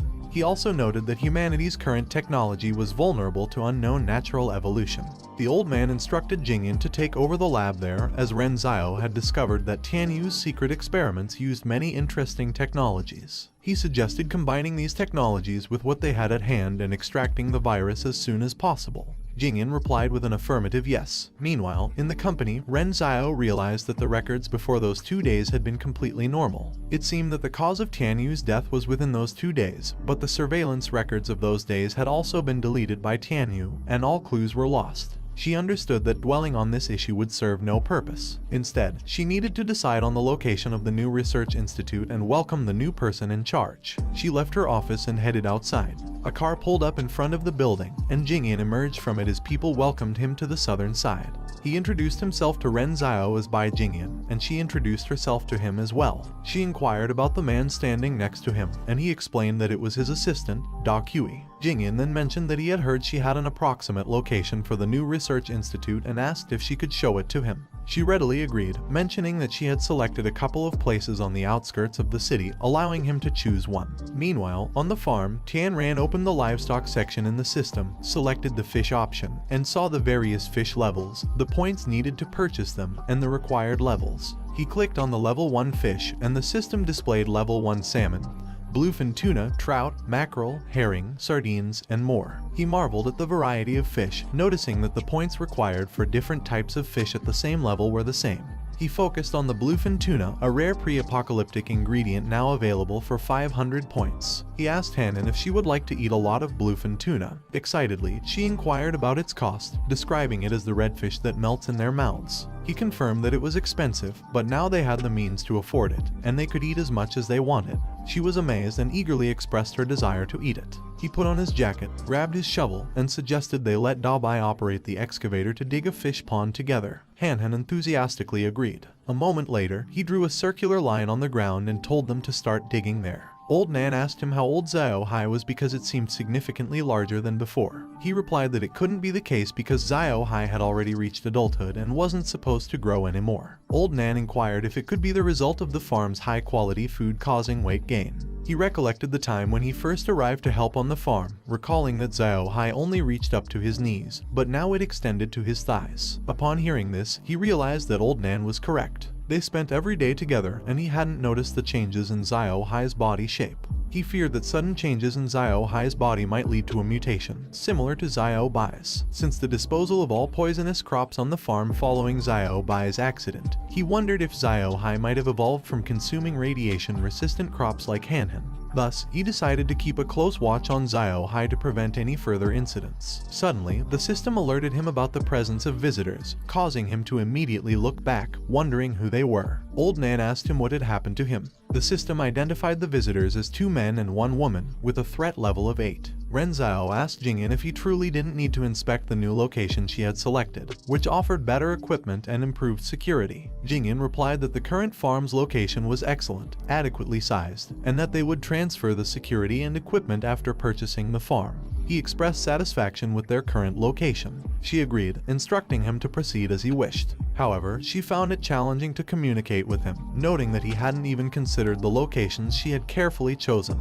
She informed him that it had been a while since anyone had shown up, and she didn't believe they would show up this time. Nevertheless, he ordered Da Kui to continue knocking. Tianran asked them about their intentions, and Jingyan inquired if he was the owner of the place because he had some business to discuss. Then, Jingyan asked if he could open the gate to enable a face-to-face conversation.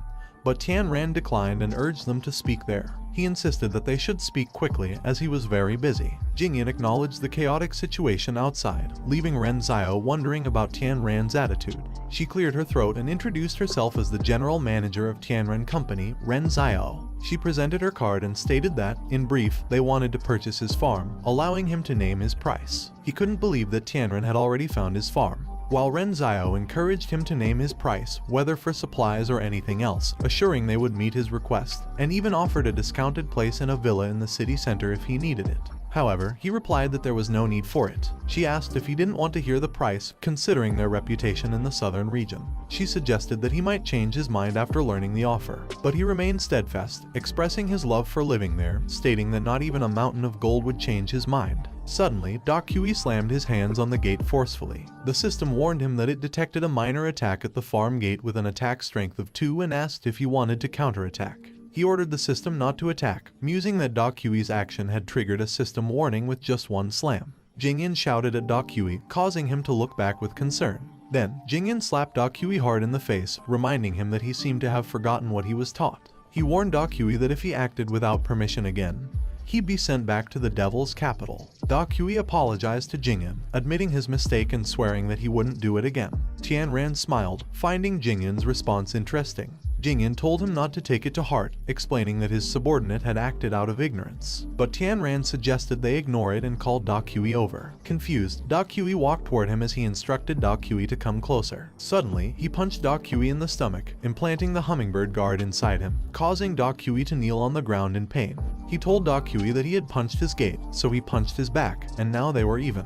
He then suggested that if there was nothing else, they should leave, but Jingyan simply smiled. And then Jingyan snapped the paper with a number, apologizing for the inconvenience because it seems they have caused him trouble. Then Jingyan gave him the paper while telling him that it was his phone number, and if he ever changed his mind, he could contact him at any time. He looked at them in silence, making Ren Zhao think that he is rude and that he will definitely not answer. Then he snatched the paper from Jingyan's hand, making Ren Zhao shocked and telling him in her mind not to look down at them. They left while Jingyan told him that he'd see him again. He looked at the paper and didn't expect the people from Tianran to find his farm so quickly, making him wonder if it was because they were searching for him or if it was only an accident while throwing the paper away. The system showed him that it retrieved Hummingbird Guard number 1, making him see Jingyan's truck driving away and telling them that they would meet soon. He knows that there are only about 10 days left before the next destruction season, and the output of the plantation area is stable, and the digging of the aquatic area has also begun, but they still need to develop a livestock area too. Later, he finished preparing the food, and Han happily told him to try the sesame sauce she made because it was super delicious. He put his meat in the sauce while telling her that he'd try it, and when he put the meat in his mouth, he shouted that it was yummy, making Han proud of herself and telling him that in winter they have to eat mutton hot pot. He tells her that it was so warm and fuzzy, and she sweetly agreed.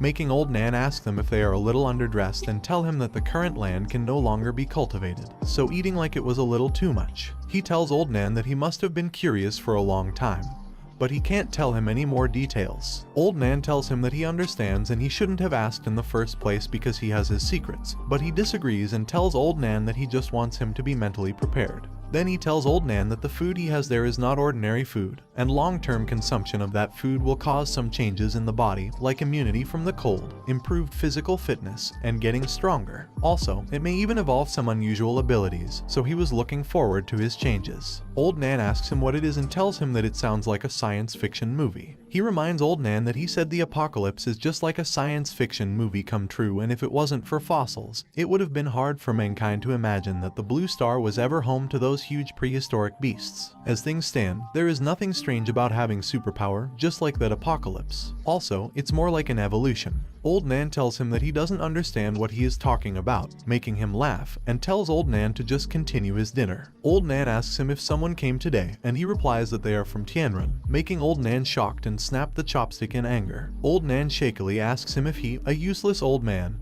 can get stronger by eating the food from that farm, and he confidently replies, of course, making Old Nan sigh with relief and reply that he understands. After dinner, he tells them to rest early and he has to go out to do some errands. Then he came out using his motorcycle while the system showed him that it located the Hummingbird #1 location, and the target was in Harmony Villa District. Meanwhile, in the villa, Ren Zio tells Jingyin that it is her house and she'll let him stay there tonight, but she'll arrange a new place for him tomorrow. Jingyin tells her that he'll have to trouble her while the hummingbird guard flies inside the villa. She tells him that he'll stay downstairs and there are 4 rooms he can choose from. She'll have dinner ready and delivered to his room, to which he replies okay. Before she walked up the stairs, she told them that they should rest early, and he tells her that she should rest early too. While she was walking up, the hummingbird was flying around her, making her annoyed and wondering why those mosquitoes were in such cold weather. After she showered, she put on her robe, thinking that her face looked so exhausted after that long day today. After taking a nice shower, she should do a skincare spa. She towels on her hair while looking at the mirror and asks herself who was the gorgeous beauty in the mirror. Then she tells herself that she was very good at her job and she was beautiful. She asks herself if she won't leave a place for others, and she slaps her face softly when she applies her skincare, but the hummingbird flies around her again,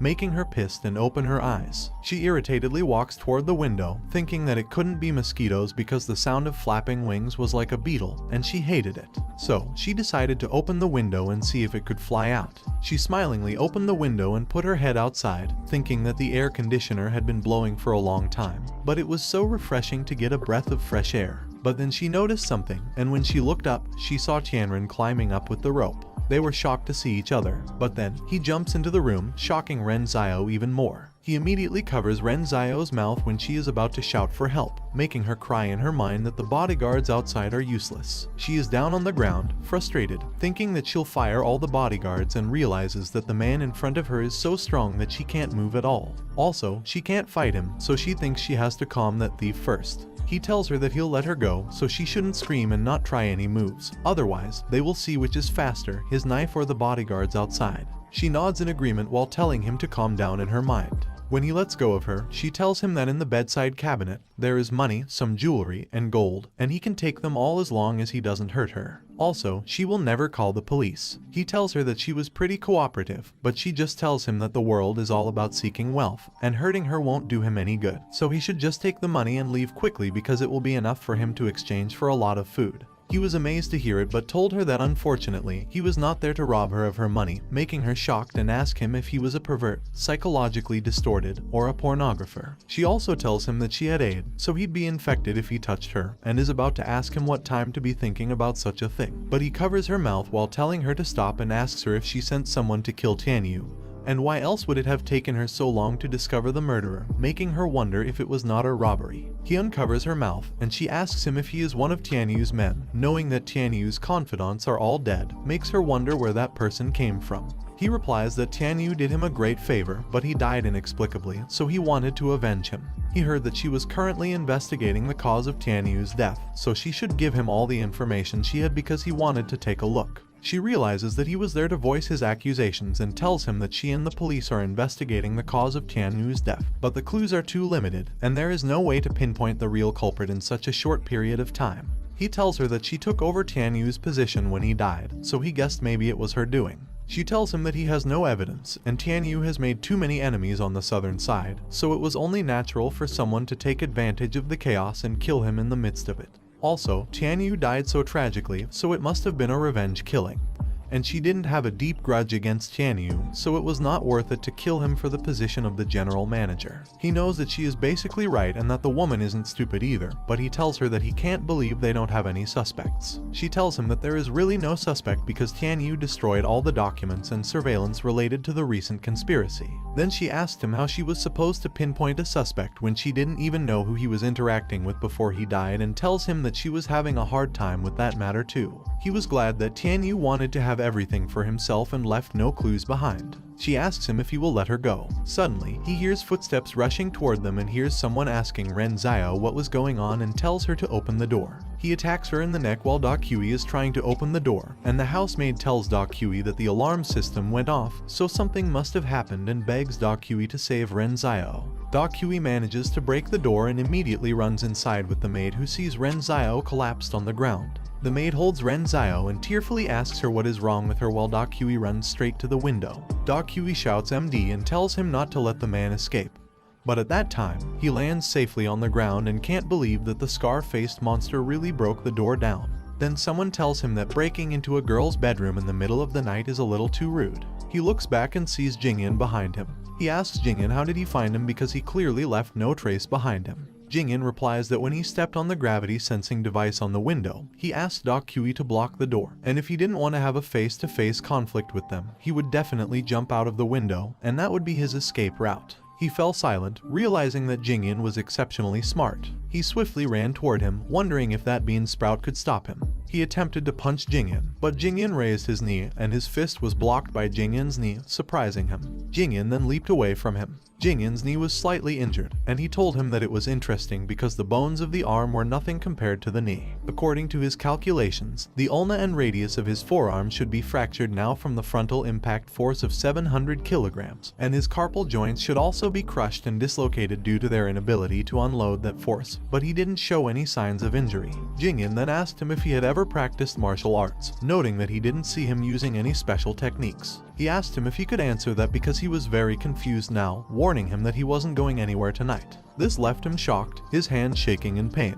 He looked at Jingyan in silence, wondering if Jingyan had ever practiced some kind of martial arts because he couldn't believe Jingyan actually stopped his punch. He knew that even though his current body's capabilities were beyond those of a normal human, it was still quite troublesome to be entangled with someone who could fight. Suddenly, he heard someone telling the other that there were sounds coming from their direction, so they should go over and have a look. He apologized to Jingyan because he didn't have time to play with him and told him that the next time they see each other, he'll beat him to death. However, he was surprised when he saw Jingyan leaping toward him, ready to attack, reminding him that he told him he was not leaving tonight. But then sand was thrown in Jingyan's eyes, making Jingyan close his eyes in pain and cough on the ground, giving him a chance to run away. While running, he told Jingyan that he was leaving, so he should go back and wash his eyes. Jingyan turned around to look at him, shouting that he was despicable. However, Jingyan's eye was damaged because of the sand, and he couldn't see him properly while he was saying goodbye. When he landed out of the villa, the bodyguards rushed toward Jingyan, who was continuously coughing, and asked him if he was okay. Jingyan tried to stand up and thought that Tianran was very smart and was simply in perfect physical condition, almost beyond human limits, which is excellent material. He told Tianran in his mind to just wait, and he was going to find him. He told the bodyguards that he was fine and he just has to wash his eyes. The bodyguard told him to be careful and asked him if he wanted them to go after that man. But he told them not to go after him because that man is very fast, and they can't catch him. Then he asked how Ren Xiao was doing and ordered them to check on her. The next morning, he checked the condition of Ren Xiao and told the maid that it was nothing serious because the intruder just knocked her out. After she wakes up, she should take those pills from the medicine cabinet, and he already wrote the dosage on them. The maid told him that they'd better call the police, but he told the maid that the southern side is so chaotic now, and no property has been found stolen, so it's better not to cause trouble for their comrades in the army and police force. The maid replied that she'd listened to him and that she didn't know what would have happened if it wasn't for him. Suddenly, Da Kui appeared, telling Jingyan that there was bad news and reported that he just checked his room and found that there was a hard drive missing. He asked Da Kui if it was the gray hard drive that was plugged into his computer, and Da Kui replied yes without them knowing that last night, Tianran ran with it in his pocket and drove back home. Meanwhile, on the farm, Tianran thought that if he disconnected the network cable, there would be no problem, and he'd like to see what that Tianran company wanted to do. So, he plugged in the hard drive into his laptop. He saw a file named Experiment Notes, making him wonder if Jingyan was a researcher. When he opened the folder, he read that even though a large number of creatures died because of it, Jingyan still firmly believed that the world was a better place than it was before, realizing that it wasn't a confidential document from Tianran. He then read other notes stating that the radioactive foods that cause dramatic changes in limbs and body shapes of beasts and humans are not, in themselves, a catastrophe. They bring more than just death and deformity to living things, it was evolution. He also read a note saying that it was just that they took the wrong path of evolution, so they died halfway. Jingyan firmly believed that he could find the right path, even at the cost of human life. He would let mankind enter the next civilization because of that catastrophe. At that time, human beings won't be forced to separate due to terminal illness, won't be born prematurely due to congenital anomalies, and won't be regarded as a liability due to lack of strength. They will be able to rival tigers, leopards, and gods with their human strength, live to be 300 years old, and, regardless, at the end of the road, what greets them would be death or supreme glory. Meanwhile, in the villa, Du Kui tells Jingyan that there has still been no luck with the search. Jingyan tells Du Kui that maybe the other party used some means, or maybe they haven't looked at the contents of the hard drive yet because the mother disk isn't picking up any signals from the daughter disk at all. Du Kui asks Jingyan if it was important information, frustrating him. Jingyan tells Du Kui to forget it, saying that the hard drive was full of old data anyway, and it would be difficult for outsiders to understand it. However, Jingyan knew that if his notes were seen by those people, they may have truly guessed that he came to the southern side for the real thing. Du Kui tells him that it was too much of a coincidence that they were attacked just as they arrived on the southern side and asks him if it could be number 7 who did it. Jingyan tells Du Kui that if number 7 really wanted to take action against them, he wouldn't have sent such a rookie to do it. That person's physical fitness is very strong, but his skills are very raw. On the other hand, Tianran reads Jingyan's notes, saying that there is darkness ahead of him, but behind him, there is an abyss, so there is no way back. Dated November 21, 2025, in the Yan Huang calendar, and by Jingyan. It makes him realize that Jingyan's ideas coincide with his, but the words at the cost of human life make him wonder if they have already started human experiments. The next day, Hanan calls him Big Brother sweetly while looking at level 1 Bama's Yang Pig Cub, level 1 Windsor Rabbit's Cub, and level 1 Kingyuan Chicken's Cub, asking him where he got all those furry little cuties. He thinks for an answer, knowing that Hanan may not understand a complicated explanation. While Hanan is busy loving the bunny, Xiao Hai is crying in jealousy. Then, he tells her that he has a Doraemon treasure bag, and he can take out anything he wants from it. Hanan excitedly asks him if it is really true and tells him that he is indeed her big brother. He informs her that it is a secret between them, so she can't tell anyone. She immediately agrees, making him relieved that she understood very quickly. However, he sees the rabbit full of crayons and tells Hanan not to play around with the precious food. She should put it back in the shed quickly. She is shocked to hear that it was food and tearfully tells him that it was so cute, they shouldn't eat it. She wanted to keep it, and it was still so small. But when he tells her that he could cook spicy rabbit meat with it, Hanan stops crying. Seeing her reaction, he continues telling her about foods like pork chop rice, chicken pot, pork bacon burger, spicy rabbit pot, Hanan chicken rice, grilled chicken leg, sauteed diced rabbit with pickled pepper, and rice pepper ginger rabbit, making Hanan freeze in her place. Then he tells her that if she doesn't want to cook the rabbit, then she will have to become a vegetarian. Hanan, who is frowning, tries to disagree. So he smilingly tells her that she should be grateful for the hard-earned food and then eat it all without leaving any bite because it is the greatest respect for food. Developing relationships with it can be painful, so she should leave it to him. She thinks for a moment but in the end, gives the rabbit to him and tells him that from now on, she will eat it all without leaving a single bite. Suddenly, the system congratulates him because the plantation has produced a rare product called albino corn. It tells him that he should harvest it as soon as possible, making him wonder what it is. Then he tells Hanan to go ahead and play, and he'll check out the cornfield for minutes, to which Hanan agrees and runs away. Then he heads to the cornfield and sees that the rare item, level 2 albino corn single-use consumables, is ready to harvest. Its description says it is an extremely rare mutated product produced from anti-radiation corn, and its probability is 1 in 100,000. Also, its effect is to put the user into a state of rage, increasing strength, speed, and reflexes by tenfold, and its effect lasts for 30 seconds. He can't believe that it can make the user go on a rampage while increasing physical strength by tenfold within 30 seconds. Then he picks it up, knowing that it is totally like Popeye's spinach, and wonders if it is the only one. Then he thinks he should find out if there are any more rare products, but when he looks around in his farm, he sees nothing. He sighed, guessing that finding that kind of rare product is really hard and can only occur when he is lucky. He knows that when planting seeds, the system absolutely doesn't mention anything about special products, so it was kind of a nice surprise. It seems necessary to do some intensive farming, making him decide to increase their amount. However, he wonders if that doesn't make the chances of producing a rare product from corn much higher. He shook his head, realizing that it was putting the cart before the horse. Increasing the amount planted will certainly increase the probability of producing rare products. However, that will worsen the quality and yield of crops and may result in a large number of weak and dead plants. So he knows that he just has to farm honestly and not think about bugs, because what he still needs most now is points, and rare products can only be considered the icing on the cake. Meanwhile, in Ren Zio's house, in her bedroom, she was busy watching the CCTV from the night before. She angrily calls Can Ran a damn bastard and swears that she is going to dig him up, and then she is going to cut him into pieces. Then she shouted that those security guards were all a bunch of idiots because there were so many of them, but they failed to catch a single thief. The military and police also simply had no extra manpower to investigate, making her realize that if she wants to find out the identity of that person, she can't use formal means. Then she looked at the hair in the plastic, remembering that the hair stuck on her clothes was too light, which was obviously not hers. She thinks that it must belong to the man who attacked her that night. She clears her imagination while telling herself not to think about that bastard and shouts that she will definitely catch him. Then she comes out of her room and tells Jingyan, who was on the sofa, that she needs to talk to him. Jingyan asked her if she was feeling better, and she replied that it was thanks to him. The massage technique he taught her was really effective, and she couldn't feel the pain at all today. Then she tells him that she has already chosen the location for his research institute.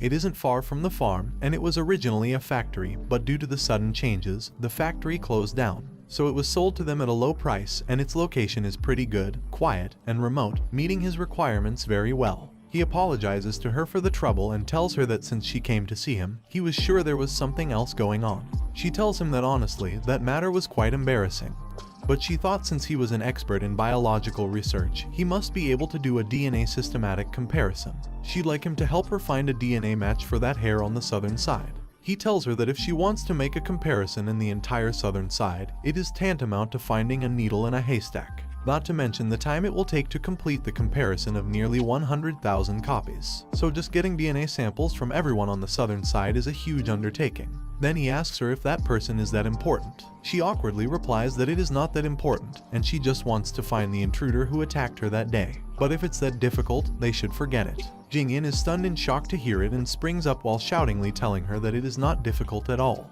Then he excitedly tells her that he is willing to help her with that matter, making her confused but thanking him.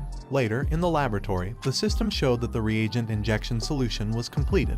After injecting the reagent into the experiment, the system displayed that the experimental subject's muscle fibers seemed to thicken significantly, and cellular activity increased 1,000 times, recording the data now. Then the subject slowly changed its appearance, and the system revealed that compound eyes appeared. The experimental subject's genes had been contaminated by other organisms. The subject broke free from its chain, and the system warned that the experimental subject appeared to be in a violent state and broke free from the restraints. The subject hit the glass continuously, while the system showed them that the shaped virus B34th experiment failed, and the outer glass was shattering, so immediate destruction was activated. Then it killed the subject right away. A moment later, in Ren Zio's house, Jingyan saw a lot of formal people walking around, and in the middle was a kid asking the kid named Jingming why he left his pathetic little brother there alone. Jingming told the kid not to talk nonsense because it was not his little brother, and he was just a bastard, while looking at young Jingyan separated from everyone. Jingming asked the kids if they should go and tease Jingyan, to which they all agreed.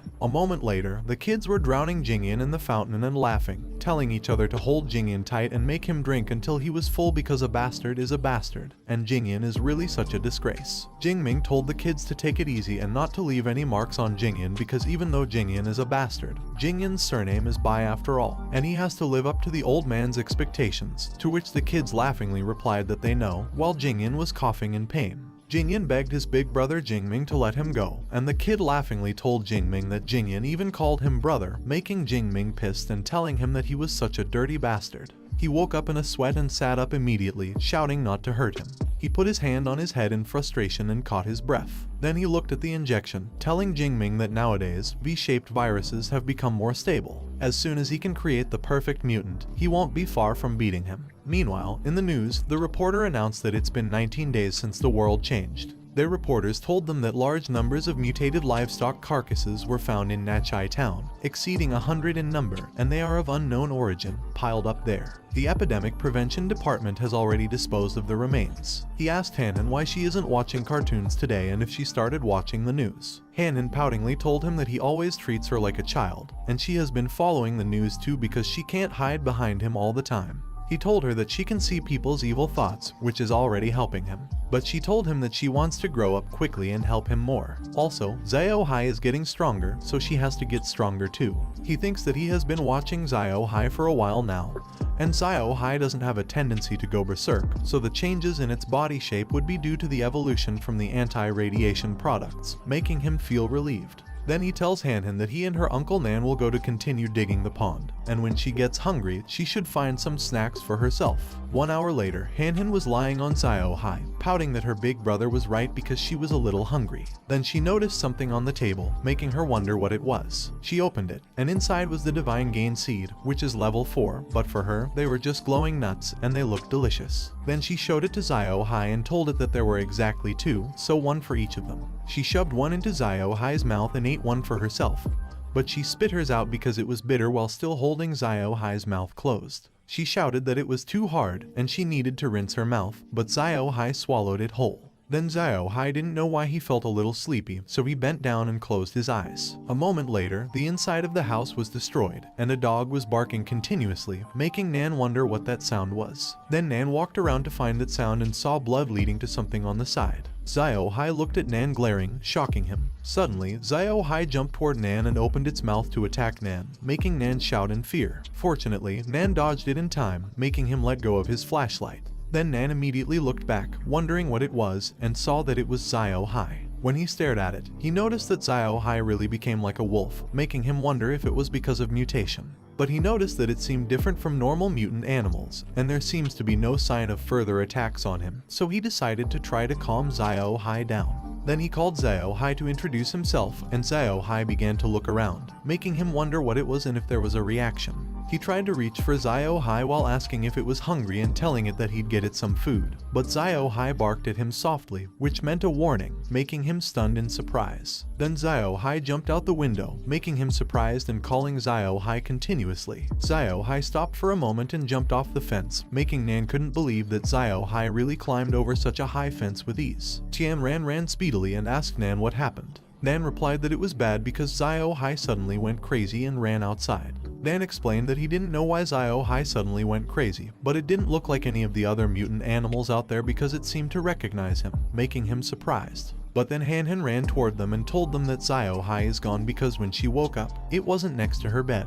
He worriedly asked Hanhan what she was doing out there and told her not to worry because Zio Hai might have been bored from staying at home for too long. It will come back after running around for a while, and she should go back to sleep because it'll be okay. But Hanhan told him that Zio Hai never leaves her side when she was sleeping and asked him what her Uncle Nan meant by going crazy. He just asked her why she came there without wearing her shoes. She jumped at him and told him that she was worried about Zio Hai. Then she asked him what if Zio Hai becomes like Zio Bai. He told her not to think too much and asked her if Zio Hai has eaten anything special recently. She confidently replied that she always remembered what he said, so all they ate was farm food, and they ate from his box that had glowing nuts in the afternoon, making him wonder if it could be the level 4 Divine Gain Seeds. He realizes that Zio Hai must have evolved, but he wonders why it went crazy and if consuming level 4 grain seeds has the side effect of making the creatures lose control. He tried to call the system continuously for an answer, but it didn't respond. So he told Hanhan that he would go and get Zio Hai back, so she should be good and go back to bed with her Uncle Nan. She told him that he must bring Zio Hai back, and he told her not to worry because he will definitely get Zio Hai back, and Zio Hai is their family. Meanwhile, Zio Hai was speedily running outside, feeling hot and really wanting to tear into fresh meat, and then bite the throats of all living creatures. However, he knows that he can't hurt humans, otherwise, he'll never be able to return to his young master again. On the other hand, someone behind the tree saw Zio Hai and noticed that it was a sacred animal, and it must be the sacred animal in the oracle. The man thinks he must bring it back, and God will definitely be very happy. On the other hand, in some parts of the forest, patrol-level surveillance guard number 1 reports that there is no finding, and number 2 reported the same, making him guess that Zio Hai is no longer in that area. But he knows that he has to get Zio Hai back quickly because if the military police find it, Zio Hai will definitely be killed. Suddenly, he felt someone behind him, making him look back and ask who it was. The old woman asked him if he was looking for a black wolf dog and if it was his dog. He thinks the woman was a weird old woman but asked her if she saw which way it went. The old woman asked him back if she knows the truth behind that apocalypse. He tells the old woman to just tell him where his dog went because he is not interested in knowing anything else. But then the old woman shoutingly tells him that it is because people have done too much evil, and they have angered the gods. So the gods have sent down disasters to punish them. Also, that apocalypse will not stop until all the human race is extinguished, and if he wants to save himself, he must join their self-help society and make a sincere confession to God to have a chance of survival. He wonders what kind of new missionary scam it is and asks the lady if there are any conditions for joining their self-help society. The old woman replied that they have a hierarchy of membership in the self-help society for all beings, and different levels require different membership fees. Also, it differs from 3 to 300,000, and the higher the level, the closer he is to God, and the greater the chance of salvation. But since he was the master of the sacred animal, he can just bring the sacred animal to join the club. But he just tells the old lady that when she has time, she should learn more about brainwashing and deception before she comes out to fool people, making the old lady shoutingly ask him how dare he be disrespectful to God. He apologizes to the old woman and tells her that he was a little late in the game, and he didn't have time to play games with her. Then he asks the old woman if salvation can be achieved through piety and drives away, telling the old lady that it'll be him who saves himself. The old lady stared at him and said that those who do not believe in God will fall into hell for all eternity, and they, the lowest of the low, were maggots. Then he remembered he had stopped on the side of the road to smoke when he heard barks nearby, making him wonder what that sound was. He opened the bush where he heard the sound and saw a dog dead in its own blood with a little one. He guessed that it was hit by a car while crossing the road, and there was also another little one. He picked the small one, couldn't believe that it was still alive, and judging from the look of that dog's mother, it must have been dead for a few days. He looked at it for a moment and told it that there are also lots of people who have lost their parents, so it should just come home with him. Meanwhile, somewhere in the forest, Zio Hai was growling while biting someone's leg, and the men were looking at them. One of the men shouted to his comrade that they should shake it up because Zio Wu won't be able to hold on any longer. Suddenly, Jingyin came out of the building and asked the men how that mutated beast could get in. One of the men replied that Zio Wu got addicted to smoking, so he went to the woods to smoke and flicked the cigarette butt at that beast, and the beast got violent and attacked him. Jingyin asked the man how dare they do it, and the man explained that the beast was hiding in the bushes, and Zio Wu didn't see it. However, they have contacted the military police to handle it. Jingyin asked the man if he said that the beast was lurking in the bushes, and the man replied that it was right. Jingyin knows that low-level mutant beasts would simply wander around irrationally, following the heat of living creatures, so it must be a high-level mutant beast. Moreover, that mutant beast only bit the security guard's leg but didn't kill him, making him guess that it knew the danger of guns, trying to use the security guard to hold them back,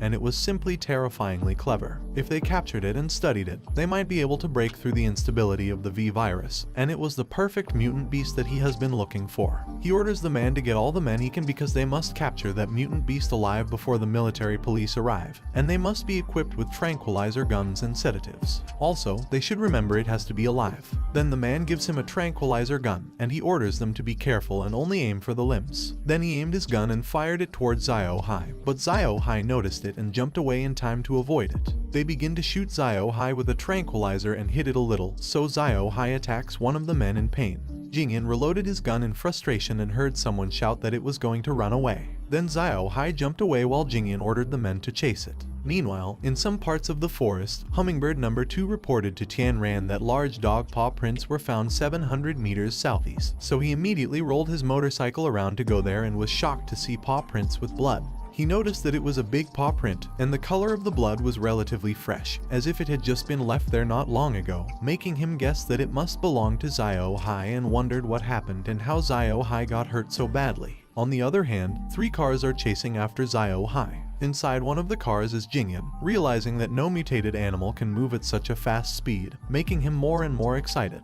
Then, Jingyin noticed Zio Hai's muscle tone while running, and it was a beautiful creature. He knew that he must catch it. In another part of the forest, the hummingbird reports to him that it found the target. He immediately orders the hummingbird to show him. Then he positions his motorcycle in front and sees cars chasing after Zio Hai. He orders Hummingbird to zoom in and zoom in more because he wants to see the tracker's face. He recognizes that it is the tech nerd again, making him wonder why that nerd is after Zio Hai, and if he wants to capture Zio Hai for research. He opens his inventory and grabs the albino corn, thinking that those bastards won't get away with it. On the other hand, Jingyin and the men are shooting Zio Hai continuously while chasing it. Jingyin orders cars 2 and 3 to surround Zio Hai from both sides and try to drive it into the old factory up ahead, which the men do and attempt to surround it. Zio Hai notices them, jumps higher while avoiding the attacks, then lands on one of the cars and pierces its claws to grab the men inside. Zio Hai bites the man while the car number 3 reports to Jingyin that car number 2 is down. The man fires his gun at Zio Hai, calling it a bloody beast. The tranquilizer flies towards Zio Hai, making it stunned in surprise. But when the tranquilizer is near, someone grabs them in time, and a powerful person gets down on the ground. He throws the tranquilizers away, and the system shows him that eating the albino corn is entering the frenzy state with a remaining effect time of 26 seconds. Car number 1, where Jingyin is, stops. Jingyin wonders what that white light is, and Zio Hai wonders if it is his master while they look at him. He speedily vanishes and attacks the enemy swiftly while his remaining effect time decreases from 20 seconds to 12 seconds. Jingyin tries to shoot him while asking what the hell it is, but then Jingyin is stunned to see that white light in front of him. Then, he punches Jingyin in the face hard, but Jingyin blocks it with his hands in time. Still, Jingyin coughs blood. Suddenly, the remaining effect time reaches 2 seconds, making him feel weak. He immediately jumps away, realizing that it is not good, and understands that the thing has side effects. Jingyin is glad that fortunately, he was able to block it, otherwise, his life would have been in danger. Then Jingyin points his gun at him, thinking that he is too dangerous, so he must be eliminated. But then Zio Hai jumps in time before Jingyin puts his finger on the trigger, and Zio Hai bites Jingyin in the neck when Jingyin releases his bullet. Tianran gets hit only in the shoulder, and Zio Hai's teeth pierce Jingyin's neck in anger. A moment later, Zio Hai is carrying him on his back when he regains consciousness. Zio Hai is catching his breath in pain while carrying him, and when he calls for Zio Hai stops and throws him down on the ground before falling too, making him shout Zio Hai's name in worry. He tries to stand up and walk towards Zio Hai to ask how it is, but he is shocked to see Zio Hai shaking uncontrollably and convulsing. He calls the system to ask what the hell is going on and continuously tries to call the system in panic while looking at Zio Hai in pain, without knowing that inside Zio Hai's body, Zio Hai's gene broke when it drank Jingyin's blood, and the divine gain slowly shattered into pieces, releasing a new gene inside Zio Hai's body. Then, a huge shining web comes out inside Zio Hai, making him call Zio Hai in panic.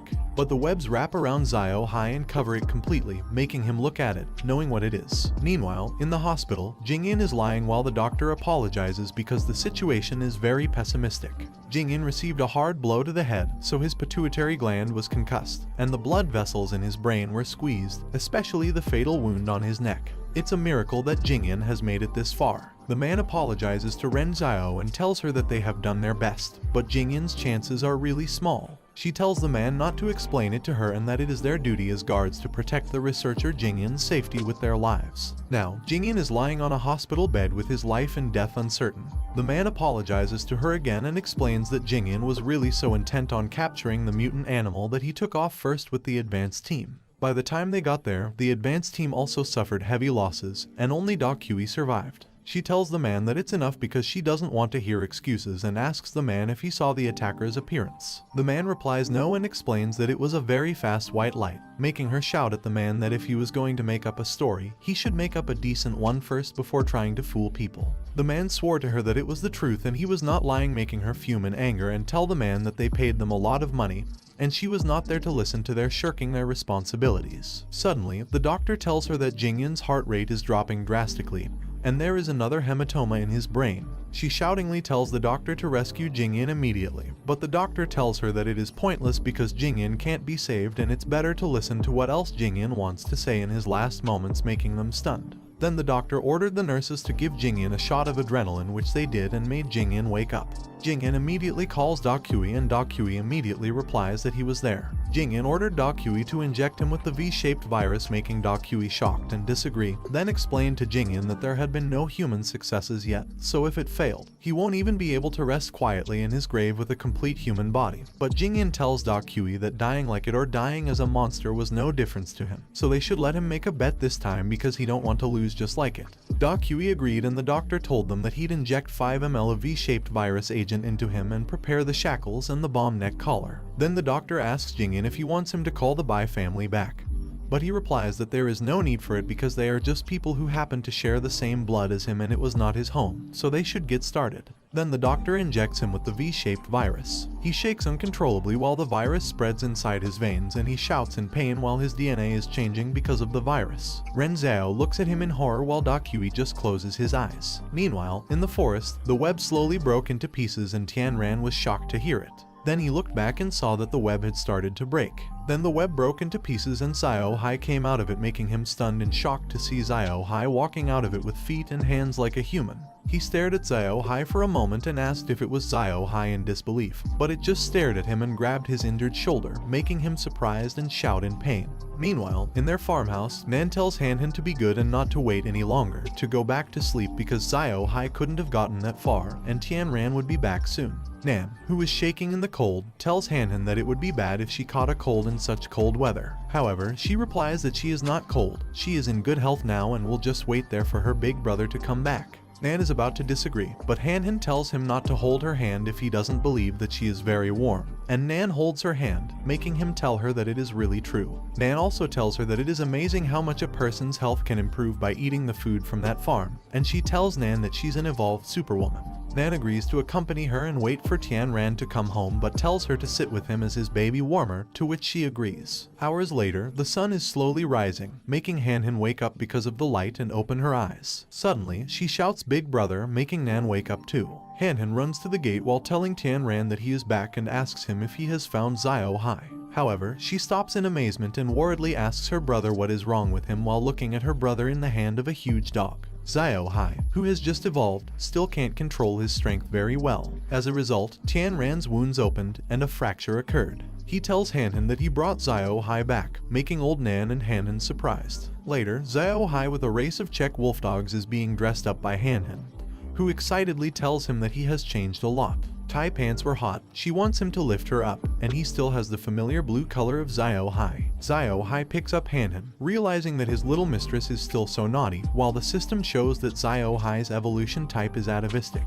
His age is 3, strength is 30, intelligence is 10, speed is 42, spirit is 10, hunger is 5, and his evaluation is that he is a Czech wolf dog with human genes. Also, he was genetically evolved, and his data will improve dramatically. It should be noted that there is no upper limit on those data, making him realize that, in other words, Xiao Hai lost control before because of the atavistic gene that caused it to go berserk. So, it escaped because it didn't want to hurt them, and it integrated with human genes. Could it be during the time Xiao Hai bit Jingyin? Nan tells him that he brought the medicine box and laughingly asks Nan if he could sterilize the knife because he wants to dig out the bullet in his shoulder. Nan gives him the sterilized knife and asks him if he is really going to dig it out directly and what if it gets infected, but he just tells Nan to rest assured. Then, he pokes his shoulder with the knife and takes out the bullet inside it. Afterward, he retrieves the ancient medicine-grade carrots, making Nan shocked because the carrot appeared out of thin air. Then, he consumes the carrot, making Nan wonder if it could be the miracle cure. Suddenly, his skin comes alive after he consumes the carrot, and it slowly heals the bullet hole in his shoulder. After that, his wound is healed, his broken bones restored,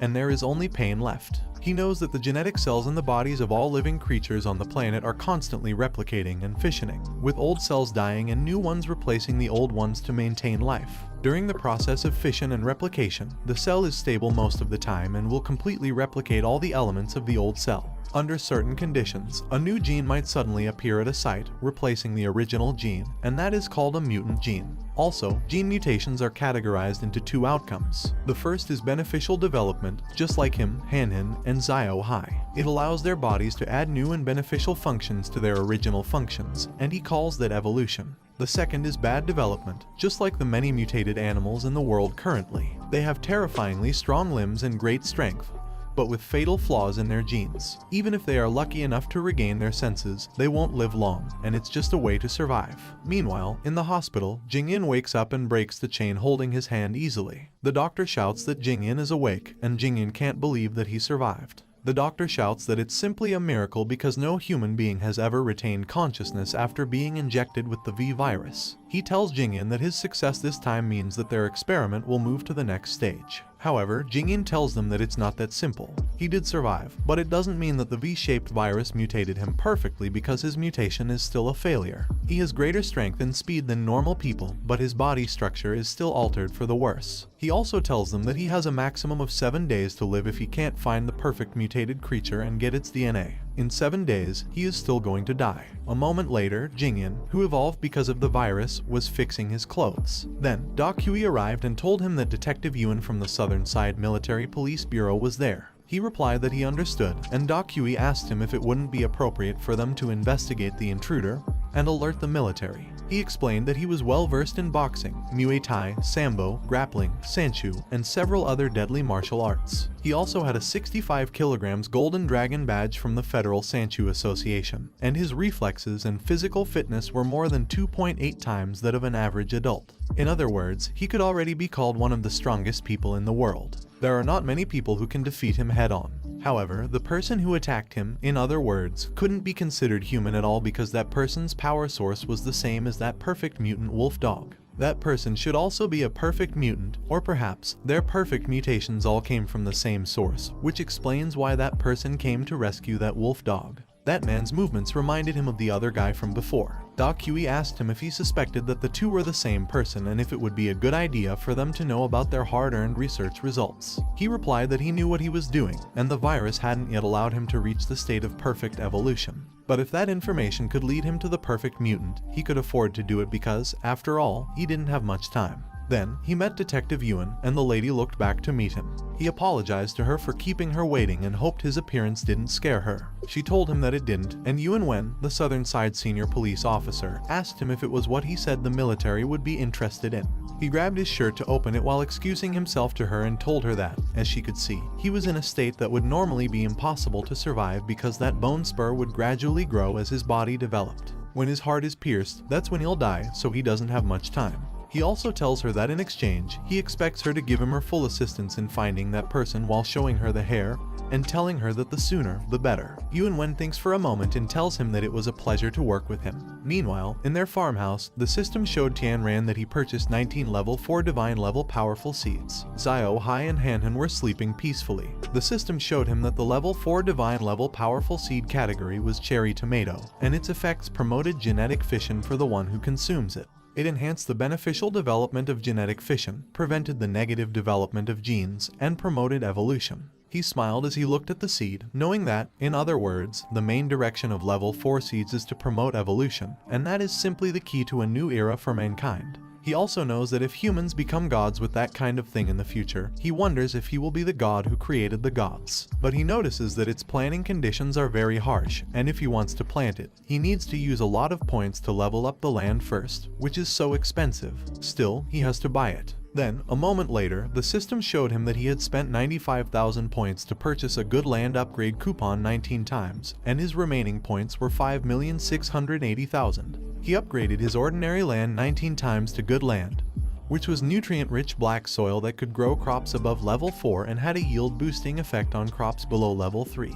He saw that there was not much time left before the second wave of the destruction season arrives, and the growth agents are also that expensive. Still, he purchased growth agents 12 times, knowing that those growth agents have limited effectiveness in promoting ripening of level crops. He thinks he should add a few more agricultural robots to speed up the planting. Then, he looks at his robots working while thinking that he still has to save points to buy ordinary seeds to upgrade his farm, and he has to do his best to get as many ripe crops as possible before the second wave of the destruction season arrives. Meanwhile, somewhere in the city, people in robes walk toward the huge building's entrance. The old woman asks the man if it would be possible for her to meet the Holy Lord as a human being with her humble body. The man replied that she just needed to tell the Holy Lord exactly what she saw, and the Holy Lord would make his judgment. Also, although she hadn't attracted the required number of believers that week, as long as that information was true, she can still get enough gifts from the Holy Lord. The old woman shouts that it was so wonderful, repeatedly thanks the Holy Lord, and mutters that her family could hold out for another month. Only those who worship the Holy Lord devoutly could survive in that apocalypse while the building entrance was opening. Then they enter the building, and when they arrive at the center, the man reports to the Holy Lord that the pure sheep sent a letter saying that a new holy beast had been discovered. The higher man, who represents the Holy Lord, looks at them, and the higher man orders the man to tell him about it. After telling everything to the Holy Lord respectfully, the higher man claps, saying that it was good and it would make the Holy Lord even more powerful. The man in the suit congratulates the Holy Lord with the nourishment of the new holy beast, and tells the higher man that the Holy Lord will be able to complete his emergence soon. Then the suited man asks if he can take a look at the recent one. The higher man replies that he could take them away because the Holy Lord had been tired of eating those little desserts, and all he had to do was bring back the sacred beast and sacrifice it to the Holy Lord. Suddenly, something inside the huge deep hole hisses and is about to say something, but the higher man tells it that he knows and calls it Lord to thank it for its kindness. However, it just hisses again and says that it wants to eat wolf cubs. Well guys, that's the end of the video. If you like this video, comment part 4 in the comments section. Also subscribe to the channel, hit the bell and like the video. Thank you for watching and see you next time again.